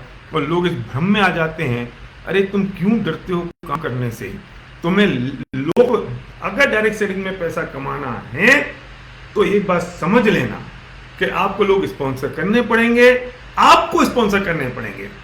अब आपको ही स्पॉन्सर करने हैं तो आप बिर्थ में डालोगे या किसी नीचे डालोगे, ये मुद्दा तो खत्म हो गया ना कि मुझे 2 पे काम करना है। अब ये बात अलग करेंगे कि नीचे डालेंगे, बेड में डालने से काम बनेगा। हर आदमी काम से बचना चाह रहा है ऐसा लग रहा है। हाँ कि 2 डालो तय चल गई गाड़ी। अब किसकी चली, हिस्ट्री उठा के देख लेना, पूरी दुनिया में 2 लाख वाली कंपनियां कितने वर्षों तक चली। वो प्लान जो जनरेशन, अच्छा तो उसमें झगड़े होना निश्चित है, उसमें मिसकम्युनिकेशन होना निश्चित है, उसमें सिस्टम का फॉलो होना नहीं निश्चित है। क्यों? क्योंकि वो किसी की रिलेशनशिप नहीं है, कम्युनिकेशन नहीं है, काम नहीं। और जबकि लोग अब इसी बैलेंस में लगे रहते हैं, हर एक की कंप्लेन रहती है, तुमने कहा था वो हुआ नहीं। जब आप प्रॉमिस करोगे तो कंप्लेन होगी, और जब कंप्लेन होगी तो रिलेशनशिप खराब हो जाएगी, और जब रिलेशनशिप खराब हो जाएगी तो फिर बिजनेस कैसे होगा? बिजनेस तो रिलेशनशिप का है मेरे दोस्त, मैं इस पे और घंटों बात कर सकता हूँ। एक सज्जन लिख रहे हैं ये नो लेग प्लान कब लॉन्च होगा? बिल्कुल कुछ लोगों को इंतजार रहेगा। No leg plan no leg no leg plan बहुत अच्छा है, वो आपका व्यंग है, मैं समझ गया। सुनो, ये व्यंग बहुत अच्छा है। एक लेग प्लान तो आ गया है। हाँ, 1 लेग का प्लान आ गया। हाँ, 1 लेग का प्लान आ गया है, हफ्ते के पे आउट आ गए हैं, डेली पे आउट आ गए हैं कि डेली पे आउट लगेगा, डेली पे आउट लगेगा, ये सब तो है। रोज के नेता है, रोज के नेता। आपके फंडामेंटल ना होंगे तो आप भटक जाएंगे। एक सवाल उसमें हो रहा है। नहीं, इसमें एक बात और Yes, है, पर मैं कहता हूँ सर्वज्ञ ये होना चाहिए, तभी तो आपके पास फिल्टर लगेगा और अच्छे लोग रह जाएंगे, बाकी लोग जो उस थॉट प्रोसेस से होंगे वे चले जाएंगे। तो ये फिल्ट्रेशन सिस्टम भी है अच्छा। तो मैं आप लोगों से कहना चाहता हूं कि आप उस फिल्ट्रेशन सिस्टम के सही आप मत हो जाना। लोग सीरियस हैं, जो लोग समझना चाहते हैं और जो जानना चाहते हैं, अपनी जिंदगी और अपने सपने वहां से पूरा करना चाहते हैं, इसलिए। किसी का एक सवाल आया, अगर यहाँ से यहाँ लोग क्यों जा रहे हैं, ऐसे कंपनी क्यों बदल रहे हैं, लोग क्यों होंगे, तो ये कभी नहीं रुकेगा, ये मान लें। ये कभी नहीं रुकेगा, ये कभी नहीं रुकेगा। आपने किसी सज्जन ने सवाल किया, मैं नाम पढ़ना भूल गया, तेजी से चल रहा है हमारा वो लाइव फीड, तो उन्होंने कहा ये क्यों हो रहा है ऐसा, तो देखिए कभी नहीं रुके। बट आपकी कंपनी अगर फंडामेंटल पे है तो आपको चिंता करने की जरूरत नहीं है। इसका जवाब ये है, आपकी कंपनी के फंडामेंटल जिस दिन बदल जाएंगे उस दिन दोस्त चिंता कर लेना। लोग बीजेपी वाले जो वर्षों तक ज्योतिरादित्य जी, उनको खानदान उनका कांग्रेस में था, बीजेपी में चले गए, अब कैसे कहोगे क्यों रुकेगा? सही बात। अब ये तो उनसे पूछो जाके बीजेपी में संतुष्ट हैं कि असंतुष्ट हैं, और असंतुष्ट भी होंगे तो ही कहेंगे आके। और लोग जो पर्सनल गेन था, अब ज्योतिरादित्य जी ने पार्टी बदल ली तो उन्होंने पर्सनल गेन को दिखा उनको। हाँ, तो लोग बीजेपी में आ जाएंगे तो कब रुकेगा? सेल्फिश गेन था वो। हाँ, तो ये बिल्कुल, कुछ लोग प्रॉमिस कर देते हैं दूसरे लोगों को, और भोले भाले लोग उनके प्रॉमिस में फंस जाते हैं, इसलिए लोग चले जाते हैं। कुछ लोगों को वो उनको गाजर दिखा देते हैं कि भैया ये बहुत आसान है, बहुत सरल है, और तुम बहुत मुश्किल में फंसे पड़े हो। तो जो असफल आदमी होता है वो ऐसी चीजों की सर्च में लगा रहता है और वो आसान चीजें ढूंढता है। मैं फिर कहता हूं, गांठ बांध देना, हमें सही काम करना है, आसान काम नहीं करना है। जिंदगी में किसी भी जगह बहुत बढ़िया, हमें सही काम करना है, आसान नहीं। जो लोग आसान काम के चक्कर में उलझे रहेंगे वे खत्म हो जाएंगे। पढ़ाई में तुम आसानी का ढूंढोगे तो तुम नकल मारोगे। हमें पढ़ाई में सही रास्ता ढूंढना है। तुम पढ़ाई में शॉर्टकट, हमने सोचा पढ़ाई में हमें अंग्रेजी नहीं आती, तो हमारे उस अध्यापक ने कहा तुम एक काम करो, तो तू न्यूमेरिकल आता, न्यू टाइप उस समय ए भर देना, 33% में तो आ ही जाएंगे। उसे मैंने निर्णय कर लिया है, मुझे सही तरीके से सीखना है, मल्टीपल चॉइस, और मुझे सही तरीके से सीखना है, मुझे आसान काम नहीं करना, क्योंकि मास्टर तो मुझे के समझा रहा है। अब ऐसे मास्टर में क्या करूं? और फिर हमने सही ढंग से सीखना शुरू किया, पढ़ना शुरू किया, और पर सीख गए, अंग्रेजी समझ गए। तो मुद्दा इस बात का है कि सही काम है, आसान नहीं। जो लोग भटकते हैं वो आसान के चक्कर में भटकते हैं। एसपी भारती ने चेंज किया आसान के लिए नहीं, जहां किया वहां टॉप पे पहुंचे, बहुत बड़ा काम किया, सब कुछ किया, लेकिन फंडामेंटल मैच नहीं किए तो बाहर आ गए। आसानी की वजह से नहीं। आप अगर आसानी की वजह से जा रहे हो तो ये काम आप गलती कर रहे हो। सही की वजह से जाओ तो आप सही कर रहे हो। ये आपको सोचना बहुत जरूरी है, ये समझना बहुत जरूरी है। जो पैसे के, जो हम प्लान की बात करें तो उस बात को मैं आगे बढ़ाते हुए बात कर रहा हूं कि जो पैसे का डिस्ट्रीब्यूशन है वो किस तरह से हो रहा है। 3 तरह की लेयर होती है डायरेक्ट सेलिंग में। एक होती है बॉटम लेयर, एक होती है मिडिल लेयर, एक होती है अपर लेयर जो लीडरशिप होती है। बॉटम पर पैसा आना बहुत जरूरी है, जिससे हम कहते हैं कि आदमी के पास 20 से 30 हजार रुपए की इनकम जल्दी से और आसानी से आनी चाहिए। अगर उसके पास 20 से 30 हजार रुपए की इनकम जल्दी से और आसानी से आ गई तो टिक जाएगा, वो टिक गया। वो मोर्टेलिटी ज्यादा होती है डायरेक्ट सेलिंग में। लोग ऐसा नहीं आता, लोग छोड़ देते हैं और छोड़ के चले जाते हैं और फिर नेगेटिवली करते हैं पूरी दुनिया में कि अपने तो वो किया था, अपने तो वो किया था और अपना तो वो चला नहीं, बेकार है सब सिस्टम, हम कर चुके। अरे आपके सेल्स एंड मार्केटिंग प्लान में बॉटम लेवल जो आदमी ज्वाइन किया वो 2 से 3 महीने में 20-30 हज़ार रुपये की इनकम पे आ रहा है या नहीं? अगर वो सिस्टम से काम कर रहा है तो अपने अपलाइन के सबमिशन रह के काम कर रहा है, अपलाइन को फॉलो कर रहा है, तो इसलिए प्लान ऐसा हो जिसमें बॉटम, क्योंकि पैसा नीचे से ऊपर की हो जाता है, लीडरशिप ऊपर से नीचे की ओर आती है, मोमेंटम ऊपर से नीचे की ओर आता है, एक्साइटमेंट नीचे से ऊपर की हो जाती है। बहुत बढ़िया। तो जो ये जो मुद्दा है, तो अगर वो नीचे वाला आदमी पैसा नहीं, मैं कभी भी, मेरे पास कितना भी पैसा आ रहा है मुझे इस बात की चिंता नहीं होती, मैं इस बात की चिंता करता हूं कि जो बॉटम लेयर पे कितने लोग आज 20,000 30,000 रुपए इनकम पे आ रहे हैं और उनके लिए क्या करना चाहिए, ये हमेशा सोचने की सख्त आवश्यकता है। और सही कंपनी वही है जो हमेशा उन बॉटम लेयर के लिए सोचती है, उस हिसाब से प्रोडक्ट तैयार होते हैं, उस हिसाब से प्लान तैयार होता है, तो सोच पाते हैं कि उनके पास कितनी स्पीड से पैसा आया। मिडिल लेयर जो है उसके पास एक अलग पॉकेट होना चाहिए प्लान में, एक अपर लेयर जो लीडरशिप है उनके पास एक स्टेबल इनकम और ग्रोइंग इनकम हो जिससे सिक्योरिटी पैदा हो, वो पता होना चाहिए, वो सेल्स एंड मार्केटिंग प्लान इस ढंग से डिजाइन होना चाहिए। ये सबसे सख्त और सबसे इंपॉर्टेंट चीज है उस प्लान के अंतर्गत। प्लान में कोई मैनिपुलेशन ना हो, कोई हिडन चीजें ना हो, पता चला करने के बाद आपको पता चला 6 महीने बाद ये तो इसमें से हिडन था, ओ माय गॉड, वो इतना ट्रांसपेरेंट हो कि उसमें कोई वॉल्यूम मिस ना हो। अब पता चला आपका वॉल्यूम ही मिस हो गया, पता चला कि आपका तो वॉइस आउट हो गया, पता चला कि ये आपका, आपने ये नहीं किया इसलिए ये नहीं हुआ, इसी गड़बड़ हो गई। हर महीने जीरो होना, हर महीने जीरो हो गया, वो चाहे 2 लाख का हो चाहे 3 लाख, 3 लाख की प्लान हो भैया और कोई मल्टीपल लाख का हो, तो हर महीने अगर फ्लश आउट होगा तो फिर वो तो शायद कहीं ना कहीं नुकसान हो रहा है। नुकसान हो रहा है। फिर वो उस आदमी की जो मेहनत पिछले महीने उसने करी वो उस महीने नहीं आ पाई और वो हमेशा सांप सीढ़ी जैसा काम करता रहा। तो एक बीच में और बात है, आजकल की एक नया चला है 2 लाख जनरेशन। ये 2 लाख मुझे ऐसा लगता है ये गाली नहीं है, इट्स ऑक्सीमोरॉन। ऑक्सीमोरॉन का मतलब होता है एक शब्द से दूसरा शब्द विरोध में होना। 2 लाख जनरेशन, जब आप 2 लाख की बात करो तो वो जनरेशन कैसे हो सकता है? तो ये ऑक्सीमोरॉन है और ये एक इल्यूजन है अगेन। इसके ये भी एक तरह का झांसा है जो शायद कहीं ना कहीं कुछ ऐसा चल रहा है। 2 लाख मीन्स 2 लाख, उससे 2 लाख बोलिए ना, बाइनरी बोलिए, बाइनरी का मतलब 2 इज बाइनरी। तो जहां 2 चल रहा है वहां बाइनरी ही है, उसे हम बच क्यों रहे हैं, बचना क्यों चाहते हैं? जो है उसे वैसा बोलना चाहिए। बिल्कुल, तो ये सबसे इंपॉर्टेंट पॉइंट है और हमें ये भी चीज़ समझने की ज़रूरत है कि ऐसा भी नहीं हो कि आपने इस महीने में ये नहीं किया तो ये नहीं हुआ, तो अगले महीने ये नहीं हुआ तो ये हो गया। तो इतनी सारी चीज़ें, इतनी सारी घुंडियाँ, इतने सारे उसमें हो गए कि आज उसी में उलझ कर रह गया। पर अपना सिंपल सी बात है, आपने जो टर्नओवर किया उस टर्नओवर की इनकम आपको आनी चाहिए, जो टर्नओवर आपने किया उसका पैसा आपके पास आना चाहिए। ये सिंपल सी बात है, ये सबसे इंपॉर्टेंट है क्योंकि ये टर्नओवर बेस्ड बिजनेस है। ध्यान रखना, मार्केटिंग प्लान रिक्रूटमेंट बेस्ड नहीं हो सकता, ये सेल्स बेस्ड नहीं हो सकता, ये कंजम्पशन मॉडल है, डायरेक्ट सेलिंग कंजम्पशन मॉडल ही है। इस बात को और समझ लें। जो कंपनी सेल्स की बात करती हैं, खास तौर से जो विदेश से कुछ कंपनियां आई हैं, मैं किसी एक कंपनी की बात फिर नहीं कह रहा हूं, वे उनका काम सेल्स का है। आपने अगर महीने के 40,000 रुपए के प्रोडक्ट्स नहीं खरीदे तो आपको पे आउट नहीं आएगा। कोई कहता महीने के 1 लाख के प्रोडक्ट्स नहीं खरीदे तो पे आउट नहीं आएगा। भैया वो आदमी करेगा क्या? जाके बेचेगा? कंपनी का टर्नओवर तो हो गया।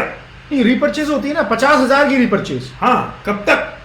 तो चेक तभी आएगा ना, चेक नहीं आएगा। चेक नहीं आएगा, 2 कस्टमर बनाओ तभी चेक मिलेगा। तो ये तो कंडीशन सेल्स वाली हो गई, सेल्स हो गई। तो डायरेक्ट सेलिंग सेल्स का बिजनेस है, तो फिर बहुत बढ़िया है। हीरो का फॉर्म बेच कर जाके यही काम करना है हमें। सेल्समैनशिप का काम करने के लिए हमारे 100% एक फंडामेंटल है, आप लिख लो, डायरेक्ट सेलिंग कंजम्पशन मॉडल है। लोगों को स्पॉन्सर करिए, उन्हें कंज्यूमर बनाइए, वे अपने प्रोडक्ट्स को कंज्यूम करेंगे, फिर कुछ लोगों को और स्पॉन्सर करेंगे, फिर भी कंज्यूम करेंगे, फिर कुछ लोगों को और स्पॉन्सर करेंगे, रेफरेंस देंगे। और हमारे पास एक रेफरेंस बोनस आता है, मैं अलग शब्द का उपयोग कर रहा हूँ, तो मतलब एक रेफरेंस बोनस आता है। तो लोग क्यों करेंगे स्पॉन्सर, लोग क्यों होंगे, इसकी बात मैं बाद में करूंगा। लेकिन इंपॉर्टेंट बात यह है कि कंजम्पशन मॉडल है, इसलिए हाई मंथली परचेज अगर है तो हम डंपिंग को मौका दे रहे हैं, हम डंपिंग की बात कर रहे हैं, फिर हम लोगों को सेल्समैन बना रहे हैं। और अगर कोई आदमी शुरुआती सेल से कर रहा है तो फिर कंपनी अपना काम तो कर रही है और लीडर तो सेल्समैन बन रह जाएगा, शायद वो काम नहीं कर पाएगा, वो कस्टमर ही बनाता रह जाएगा, कस्टमर पे काम करता रह जाएगा। ये फंडामेंटल नहीं है डायरेक्ट सेलिंग की। अच्छा, नो मंथली परचेज हो, नो नो मंथली परचेज, तो फिर टर्नओवर कहां से आएगा? हाँ, तो कंजम्पशन कैसे हो? ये तो हमारे फंडामेंटल 100% प्रोडक्ट यूज। मैं बेईमान हूं कि मैं जिस कंपनी को कर रहा हूं अगर उसका टूथपेस्ट मेरे बाथरूम में नहीं है और किसी और नेगेटिव ब्रांड का प्रोडक्ट लेके आ जाऊं मेरे बाथरूम में, इसका मतलब क्या हो गया कि मैं बेईमान हो गया हूं अपने आप के साथ, किसी के साथ नहीं। और आप कहते हो कि अगर परचेज की जरूरत नहीं है मंथली तो फिर मैं टूथपेस्ट तो करूंगा ना, तो सही टोपी बनाने का काम हो गया। हाँ, दूसरे को बेचो, खुद मत खरीदो। दूसरे को भी कैसे बेचो? तो वो भी कह देगा, वो एक महीने बाद वो भी समझदार हो जाएगा हाँ। कि भाई मैं भी क्यों खरीदूं, जब नो मंथली परचेज है, बिना परचेज किए ही पैसा आना है, तो फिर मैं क्यों खरीदूं? हाँ, तो किसी को जरूरत नहीं है फिर करने की, तो कोई भी नहीं लेगा। तो इसलिए सबसे बड़ी बात यह है कि इंपॉर्टेंट मुद्दा कि मेरी जो मैं उसमें ट्रांसपेरेंसी हो प्लान में, वो जितना ट्रांसपेरेंट होगा, बॉटम लेयर पैसा कमाए, ये सबसे ज्यादा क्रिटिकल और सबसे ज्यादा इंपॉर्टेंट है। वो आदमी पैसे बनाने चाहिए, वो हमारी रिस्पॉन्सिबिलिटी और हमारी जिम्मेदारी बनती है। इसलिए यहाँ एक सवाल और है, कौन सी कंपनी में ज्यादा पैसा मिलता है, कौन सी कंपनी में बॉटम लेयर को ज्यादा पैसा मिलेगा? कुछ लोग कहते हैं कि यहाँ ज्यादा है, कुछ कहते हैं इस कंपनी में ज्यादा, इसीलिए वो कंपनी बदल लेते हैं। बट कंपनी कोई कहता है कि भैया हम बीवी का इतना परसेंट बांट रहे हैं, बीवी का 60% बांट रहे हैं, कोई कह रहा है हम 70% बांट रहे हैं। अच्छा, कुछ लोग समझ ही नहीं पाते, कुछ लोग समझते हैं टर्नओवर बांट रहे हैं। ये भी एक दिक्कत है, वो सोचते हैं 100 रुपए पे 70 रुपए बट रहा है, वो बट ही नहीं सकता है ना। 100 रुपए में 70 रुपए कभी कोई कंपनी बांट नहीं सकती। कोई कंपनी कहती है मैं बीवी पे इतना परसेंटेज बांट रहे हैं, तो वो क्या कहानी है, ये समझ में नहीं आता। मेरे पास मेरा कोई मित्र आया और मेरा मित्र बोला कि देखो ये कंपनी ना 50% बांटती है।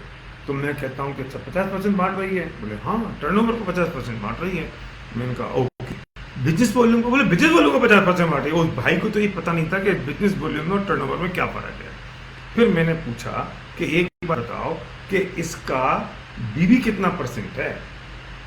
तो बोलता है कि बीवी तो 50% है प्रोडक्ट्स पर। तो 100 रुपए का प्रोडक्ट्स है तो उसका बीवी 50%। तो मैंने उससे कहा तुम्हारी कंपनी 25% बांट रही है। ओहो, क्यों? क्योंकि वो बीवी का 50% बांटी है ना, तो टर्नओवर का तो 25% था। सही है। लेकिन हम समझते नहीं है, हम समझते हैं कि वो कोई 70% बांट रहा है, कोई 80% बांट रहा है, सारा ही बांट लो तो प्रोडक्ट फ्री में आ जाएगा। कचरा दोगे? अरे प्रोडक्ट देखो, फिक्स कॉस्ट होती है कंपनी की, ये बात अच्छी तरह बता दीजिए ना नंबर कितना, क्या देखिए। कोई भी जो प्रोडक्ट्स है, कोई भी कंपनी का जो प्रोडक्ट्स है, उसकी जो COGS होती है, वो COGS बहुत इंपॉर्टेंट होती है। और जो COGS है, जिसे कहते हैं cost of goods before tax, वो लगभग कंपनी की होती है 20 से 25%। किसी भी कंपनी की, आप हिंदुस्तान लीवर की ले लो, आप पतंजलि की ले लो, आप किसी डायरेक्ट कंपनी, उतनी ही कॉस्ट होती है। उसके बाद में उसकी जो सेल्स प्राइस होती है उसके ऊपर GST लगता है। ऐसा नहीं है कि 100 रुपए का आइटम है, उसकी 25 रुपए कॉस्ट आ गई तो 25 रुपए में 18% लगेगा। वो 100 रुपए में 18% लगेगा, मतलब 25 रुपए की कॉस्ट पे 18% जाके GST लग गया। आप कल्पना करो, उस वक्त कंपनी के 15% के कम से कम जाके होते हैं कुछ फिक्स कॉस्ट, जो ऑपरेशन कॉस्ट होती है, जो लगती है 15% के लगभग। किसी की 2-4% ऊपर नीचे होगी, मैं उसकी बात करता हूँ, सबकी अपनी अपनी होती है। लेकिन उतनी कम से कम कंपनी के पास में उतनी फिक्स कॉस्ट होती है जो उनकी कॉस्ट लगती है उनके एडमिनिस्ट्रेशन की। फिर कम से कम 10% से 12% तो कंपनी अपने प्रॉफिट को बचा के रखेगी। अगर वो नहीं करेगी तो उन्होंने गुरुद्वारा थोड़ी खोल रखा है, और वो क्यों उन्होंने कंपनी का बिजनेस शुरू किया है।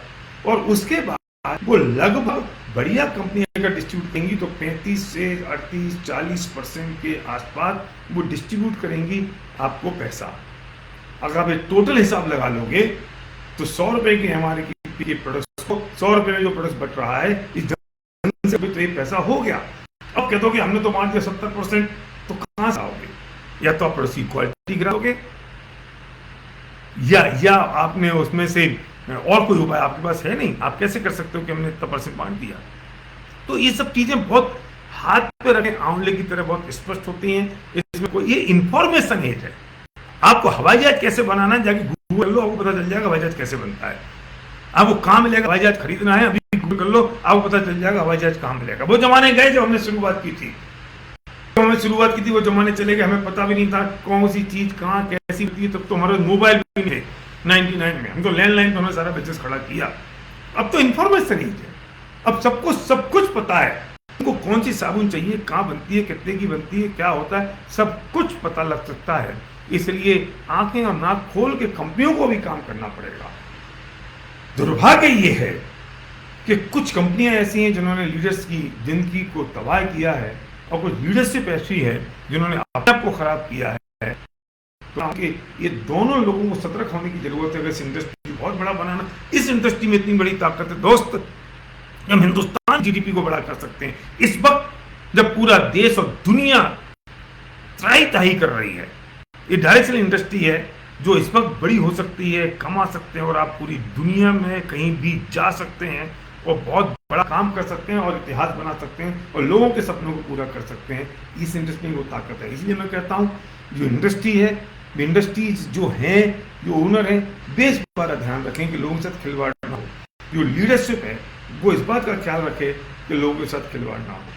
हम जब कंपनी चूज कर रहे हैं तो हमें ये देखना जरूरी कंपनी की एज कितनी है।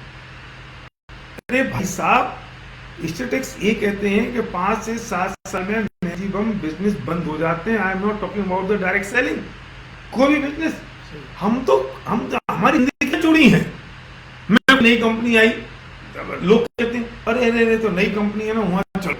क्यों? क्योंकि वहां मजा आएगा। अरे भाई, तू मजा लेने आया है, सपने पूरे करने आया है? अब वो मजा तो तुम्हें बहुत आ गया, अब वो कंपनी चली जाएगी। कितने चैलेंजेस होते हैं।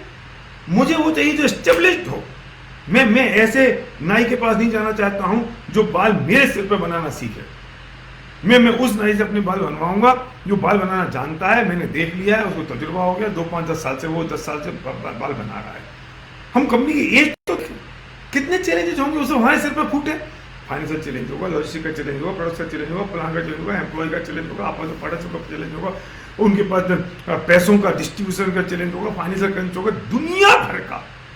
किसी ट्रेडिशनल बिजनेस में चैलेंज होना अलग बात है, डायरेक्ट सेलिंग में चैलेंज होना अलग बात है। क्योंकि डायरेक्ट सेलिंग के चैलेंज का मतलब है लोगों की जिंदगी के साथ खिलवाड़। सही बात। तो कंपनी एक तो चेक करो कि साहब वो जो कंपनी आज बड़ी हो गई है वो कभी भी तो शुरू हुई थी, सो व्हाट, इससे क्या संबंध हुआ? मेरी जिंदगी तो मेरी है, जिंदगी तो मेरी है। मैं तो आज की बात करूंगा ना, ये कंपनी आज की बात करूंगा। ये कंपनी के ओनर सोचें जिन्हें कंपनी खोलनी हो कि यार एक दिन वो भी शुरू हुई थी, हम भी शुरू कर देते हैं। तुम शुरू करो, पर मेरी जिंदगी मुझे कहाँ लगानी है मुझे डिसाइड करना पड़ेगा ना। मैं ऐसी कार में तो नहीं आज बैठूंगा जिसके ब्रेक है कि नहीं पता भी नहीं चले। तो नहीं साहब, जब पहली बार किसी ने टेस्ट किया होगा कार को 100 साल पहले, तब तो उसको क्या पता था ब्रेक है कि नहीं, फिर तो बैठ गया। तो तू 100 साल पहले वाले जमाने में जाना चाहता है?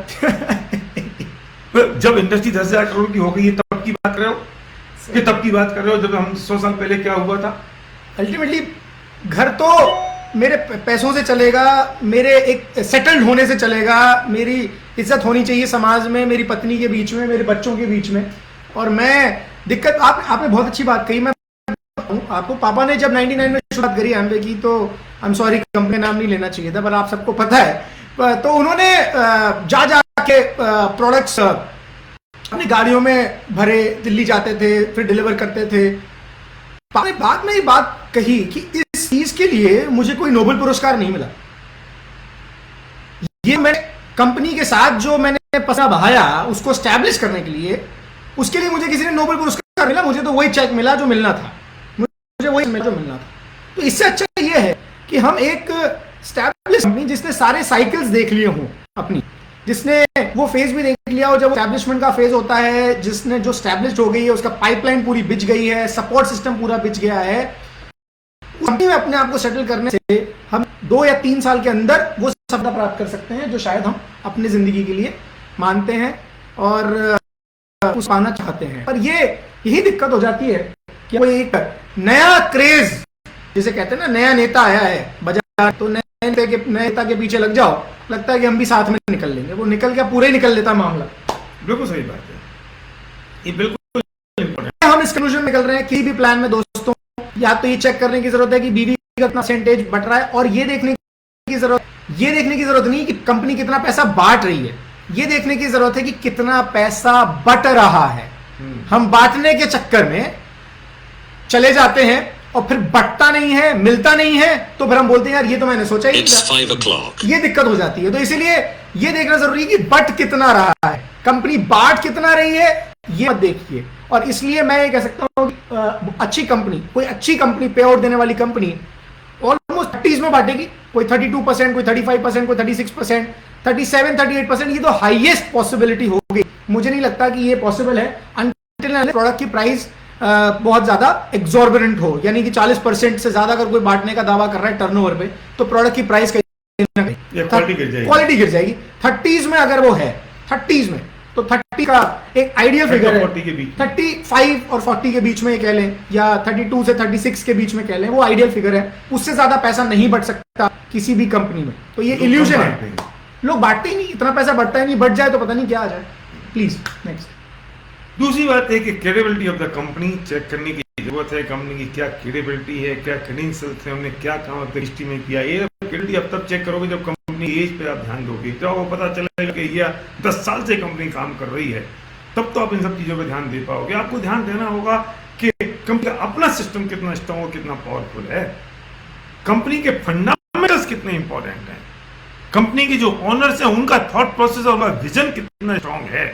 क्योंकि ड्राइव तो कर रहे हैं ना फ्रंट सीट पे बैठ के, आप अपनी टीम को ड्राइव कर रहे हो फ्रंट सीट पे, लेकिन कंपनी को तो वो ड्राइव कर रहे हैं फ्रंट सीट पे बैठ के। उनकी थॉट प्रोसेस, उनका विजन, उनका फंडामेंटल्स, डायरेक्ट सेलिंग के प्रति उनकी सोच और उनका तजुर्बा, ये बहुत इंपॉर्टेंट है। किसी को डायरेक्ट सेलिंग का पता ही नहीं होता। हाँ, जैसे मैंने कहा डायरेक्ट सेलिंग का डी पता नहीं, कंपनी शुरू कर ली। हाँ। अब हमारा नेता क्या हो, इस सवाल का जवाब ढूंढ लीजिएगा। हमारा नेतृत्व तो सही हो, जिंदगी की बागडोर हमने सही आदमी के हाथ दी हो, जो ये मानते हो कि उन कहने नहीं रहने के बावजूद भी ये चीज चलती रहेगी जनरेशन आफ्टर जनरेशन। क्योंकि हम यहाँ पे अब कोई, हमने कमा के कोई पलंग के नीचे तो रखना नहीं है, एक सस्टेनेबल ऑनगोइंग इनकम के लिए हम यहाँ पर हैं। जनरेशन आफ्टर जनरेशन तक ये पैसा आए, वही हमारी सिक्योरिटी है। अब वही नहीं रहेगी, लुल्लुर पुंजुर मामला रहेगा, तो शायद लंबे समय तक चल नहीं सकता, नहीं चल पाएंगे।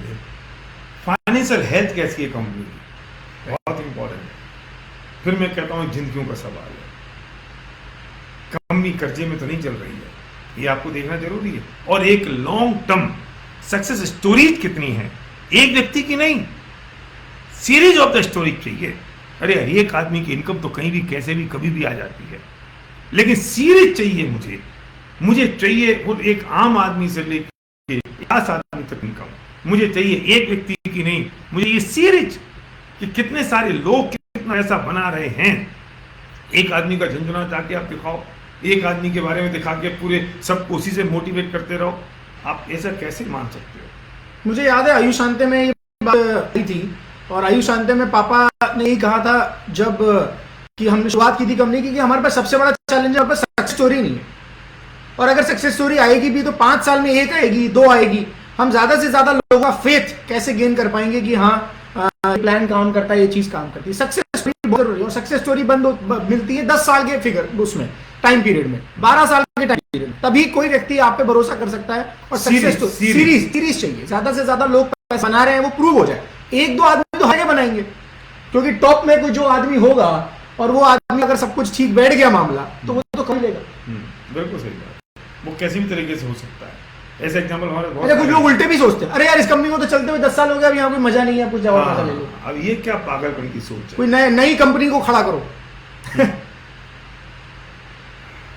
तो ये चीज इंपॉर्टेंट है, और मैनेजमेंट का जो इंटेंशन है वो कितना इंपॉर्टेंट। और एक चीज और भी है कि जो कंपनी रन कर रहे हैं इस वक्त, जो हेड ऑफ द फैमिली है कंपनी के लिए, कंपनी के व्याप पर, वो ओनर हैं या वो एम्प्लॉय हैं, वो भी बहुत बड़ी बात है। मेरी जिंदगी लग गई और 2 आदमी हेड कर रहा है हिंदुस्तान को, वो एक एम्प्लॉय है।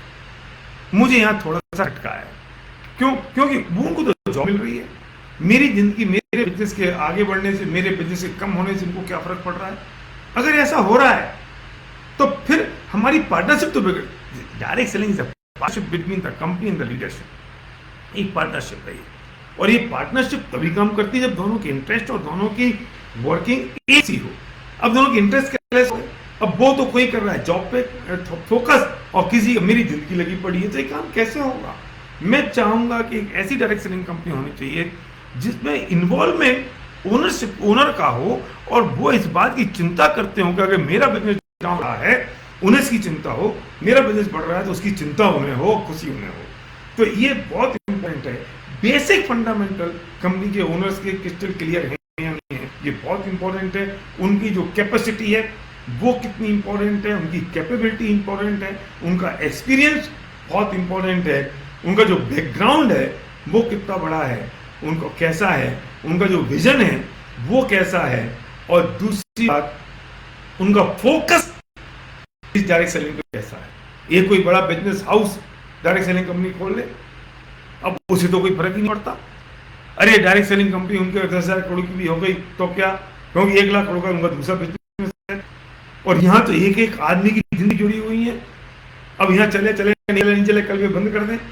हिंदुस्तान लीवर ने शुरू किया डायरेक्ट सेलिंग, 3 बार शुरू किया, 3 बार बंद कर दिया, क्योंकि उनका 10,000 करोड़ से ज्यादा का बिजनेस दूसरा चल रहा है, और यहाँ इतनी माथापच्ची कौन करे, हटा दो यार, नहीं चलता। और प्रोडक्ट की बात करें तो सबसे ज्यादा फेमस तो उन्हीं के प्रोडक्ट्स हैं, सबसे ज्यादा फेमस प्रोडक्ट, सस्ते अच्छे, सस्ते अच्छे, ब्रांडिंग, नाम, पैसा, सब कुछ तो था, सब कुछ है, लेकिन इन सब चीजों से नहीं चलती डायरेक्ट सेलिंग। ये मैं समझाना चाहता हूं कि बहुत बड़ी साइंस है, इसमें बहुत डीप स्टडी चाहिए, इसमें बहुत बहुत डीप रिसर्च चाहिए, और लोग ऐसे मुंह उठा के कुछ भी बोल देते हैं, कुछ भी कर देते हैं, कुछ भी डिसाइड कर लेते हैं। कल को कोई आ जाए एक बड़ा बिजनेस हाउस और कह दे कि हमने शुरू कर दिया, आ जाओ, मैं कहूंगा भैया तुम्हारी इन्वॉल्वमेंट, तुम्हारी कितनी डीप इन्वॉल्वमेंट, मैं तो जिंदगी लगा रहा हूं, और तुमने कह दिया भैया ये ले जाओ 10 रुपए और शुरू कर लो, एक नया वेंचर शुरू हो जाएगा। उनका तो ब्रेड एंड बटर है नहीं, वो उनका बटर नहीं है। तो जो मेरा ब्रेड एंड बटर है वो उनका भी ब्रेड एंड बटर होना चाहिए, जो कंपनी रन कर रहे हैं। अगर वो उनका ब्रेड एंड बटर नहीं है तो काम चलेगा नहीं। तो इंपॉर्टेंट पॉइंट ये है कि हम किन चीजों पे फोकस्ड हैं, किन चीजों पे हमारा काम हो रहा है, और किन चीजों से हमारी मैनेजमेंट की थॉट प्रोसेस कैसी है, और जो आपकी अपलाइन लीडरशिप है वो कैसी है, वो भी इसका ही एक पार्ट है। ये सब चीजें हो गई, फिर आपको काम तो उस टीम में करना है। अब वो आपकी टीम से ही आप अगर कंफर्टेबल नहीं हो तो फिर आप बिजनेस कैसे बढ़ा पाओगे। जो आपकी मेंटरशिप है, जो आपके मेंटर हैं, जिनको आपको सबमिट करना अपने आप को, वे ही अगर नहीं है तो आप काम कैसे करोगे, ग्रोथ कैसे होगी, और आप कैसे कंफर्टेबल होगे। क्योंकि तो मैं सच कहता हूं कि मेरे असली रिश्तेदार तो वो हैं जो मेरी टीम के लोग हैं। मेरे सुख दुख में मैं खड़ा हूं। हमारे असली दोस्त तो वो हैं जो हमारे साथ बिजनेस बिल्ड कर रहे हैं। मैं उन रिश्तेदारों का, उन दोस्तों का क्या करूं जिनको 20 साल से समझा रहा हूं कि डायरेक्ट सेलिंग कर लो, वे आज भी नहीं करते हैं, और फिर मेरी दोस्ती की दुआई देते हैं, तो मैं उनकी दोस्ती का क्या करूं। ठीक है, मनोरंजन करने के लिए कभी मिल लिए, बैठ के चाय पी ली, सफिशिएंट हो गया। तो दिल का रिश्ता तो उनके साथ है जो मेरे साथ कंधे से कंधा मिला के बिजनेस बिल्ड कर रहे हैं और अपने सपने पूरे कर रहे हैं। राइट। अब कुछ ऐसे सवाल, क्योंकि काफी अच्छा खासा समय हो गया है, डीप डिस्कशन हो गया है हमारा, पर कुछ ऐसे सवाल जो बेसिक सवाल हैं, फंडामेंटल सवाल हैं, जिनके साथ खिलवाड़ कोई करे। अब ये मेरी धमकी नहीं है पर ये मेरी आपको एडवाइस है, और आप भी इस बात से पूरी तरह सहमत होंगे तो मैं कह रहा हूं उस बात से, और अगर सहमत नहीं है तो 21 तजुर्बा यहां पर है, इनसे भी सहमत नहीं है तो 3-4 लोगों से और जान लें जो यहां पर इतना ही तजुर्बा लेकर बैठे हैं। कौन सही है कौन गलत है इसको फिर जानने के लिए प्रैक्टिकली देख लें, प्रैक्टिकल देख लें, उसके बाद फिर निर्णय करें ये फंडामेंटल सही है कि नहीं। मेरा बहुत छोटा सा सवाल, ये बिजनेस ड्रीम का है या प्रोडक्ट्स का है? वाह, कितनी बढ़िया बात चली। ये बिजनेस ड्रीम का है या प्रोडक्ट्स का है? कितनी बढ़िया बात पूछी सर की तुमने। अगर ये बिजनेस प्रोडक्ट्स का ये तो ट्रेडिशनल बिजनेस कर लो, या डायरेक्ट सेलिंग करने की क्या जरूरत है, पहली बात। और दूसरी बात, समस्या तो ये ना, सपने तो बहुत दिखा देते हैं ना आप लोग। हाँ, आप तो छोटे आदमी को BMW का सपना दिखा देते हो, छोटे आदमी को आप मर्सिडीज का सपना दिखा देते हो, फिर वो सपना पूरा होता नहीं है। मेरा क्वेश्चन ये है, तो माल बेचें। सुनो, मेरा क्वेश्चन ये है, सपना ही छोटा आदमी देखता है, जब वो बड़ा बन जाए तो क्या खाक सपना देखेगा? क्या बात, मर्सिडीज वाला थोड़ी देखेगा मर्सिडीज का हाँ, अब सपना। आज सपना देखा था धीरू भाई ने जब वो नौकरी करे थे तेल की दुकान पर, तेल के पंप पर। अब क्या मुकेश अंबानी सपना देखेगा? मुकेश अंबानी का लड़का सपना देखेगा? सपना देखते ही छोटा आदमी है, और देखना ही उसको चाहिए। अब्दुल कलाम साहब ने कहा है, जब ये रामेश्वरम में पढ़ते थे ना, तब उनने सपना देखा था। अब तुम कह दो छोटा आदमी सपना ना देखे। जब सचिन कुछ नहीं था ना, जब उसे गुरुजी, क्या था उनके टीचर का नाम, मास्टर आचरेकर जी। सचिन तेंदुलकर को जब आचरेकर जी सिखाते थे, तब उससे कहते तू हिंदुस्तान खेलेगा। तब वो छोटा नहीं था, बड़ा आदमी था। ये फंडामेंटली खराब है तुम्हारा, समझ नहीं आती बात। सपना कौन देखेगा? छोटे ही तो देखेगा सपना। तुम बड़ा की बात करते हो। दूसरी बात, जाने दो डायरेक्ट सेलिंग। दुनिया में जिस व्यक्ति को जहां जब जो सक्सेसफुल हुआ है, उसके पीछे कोई रीजन, वो उसका एक पेनफुल ड्रीम है, प्रोडक्ट्स नहीं है। सचिन इसलिए सबसे बड़ा नहीं बना क्योंकि को वो बल्ला पसंद था। सचिन इसलिए नहीं बना क्योंकि उसको बॉल पसंद है। सचिन इसलिए इतना बड़ा बना कि उसके पीछे उसका एक बड़ा सपना था। पूछो जाके धोनी से कि भाई तुम धोनी देश क्यों खेला? बोलता मुझे बचपन से कुछ करने की इच्छा थी।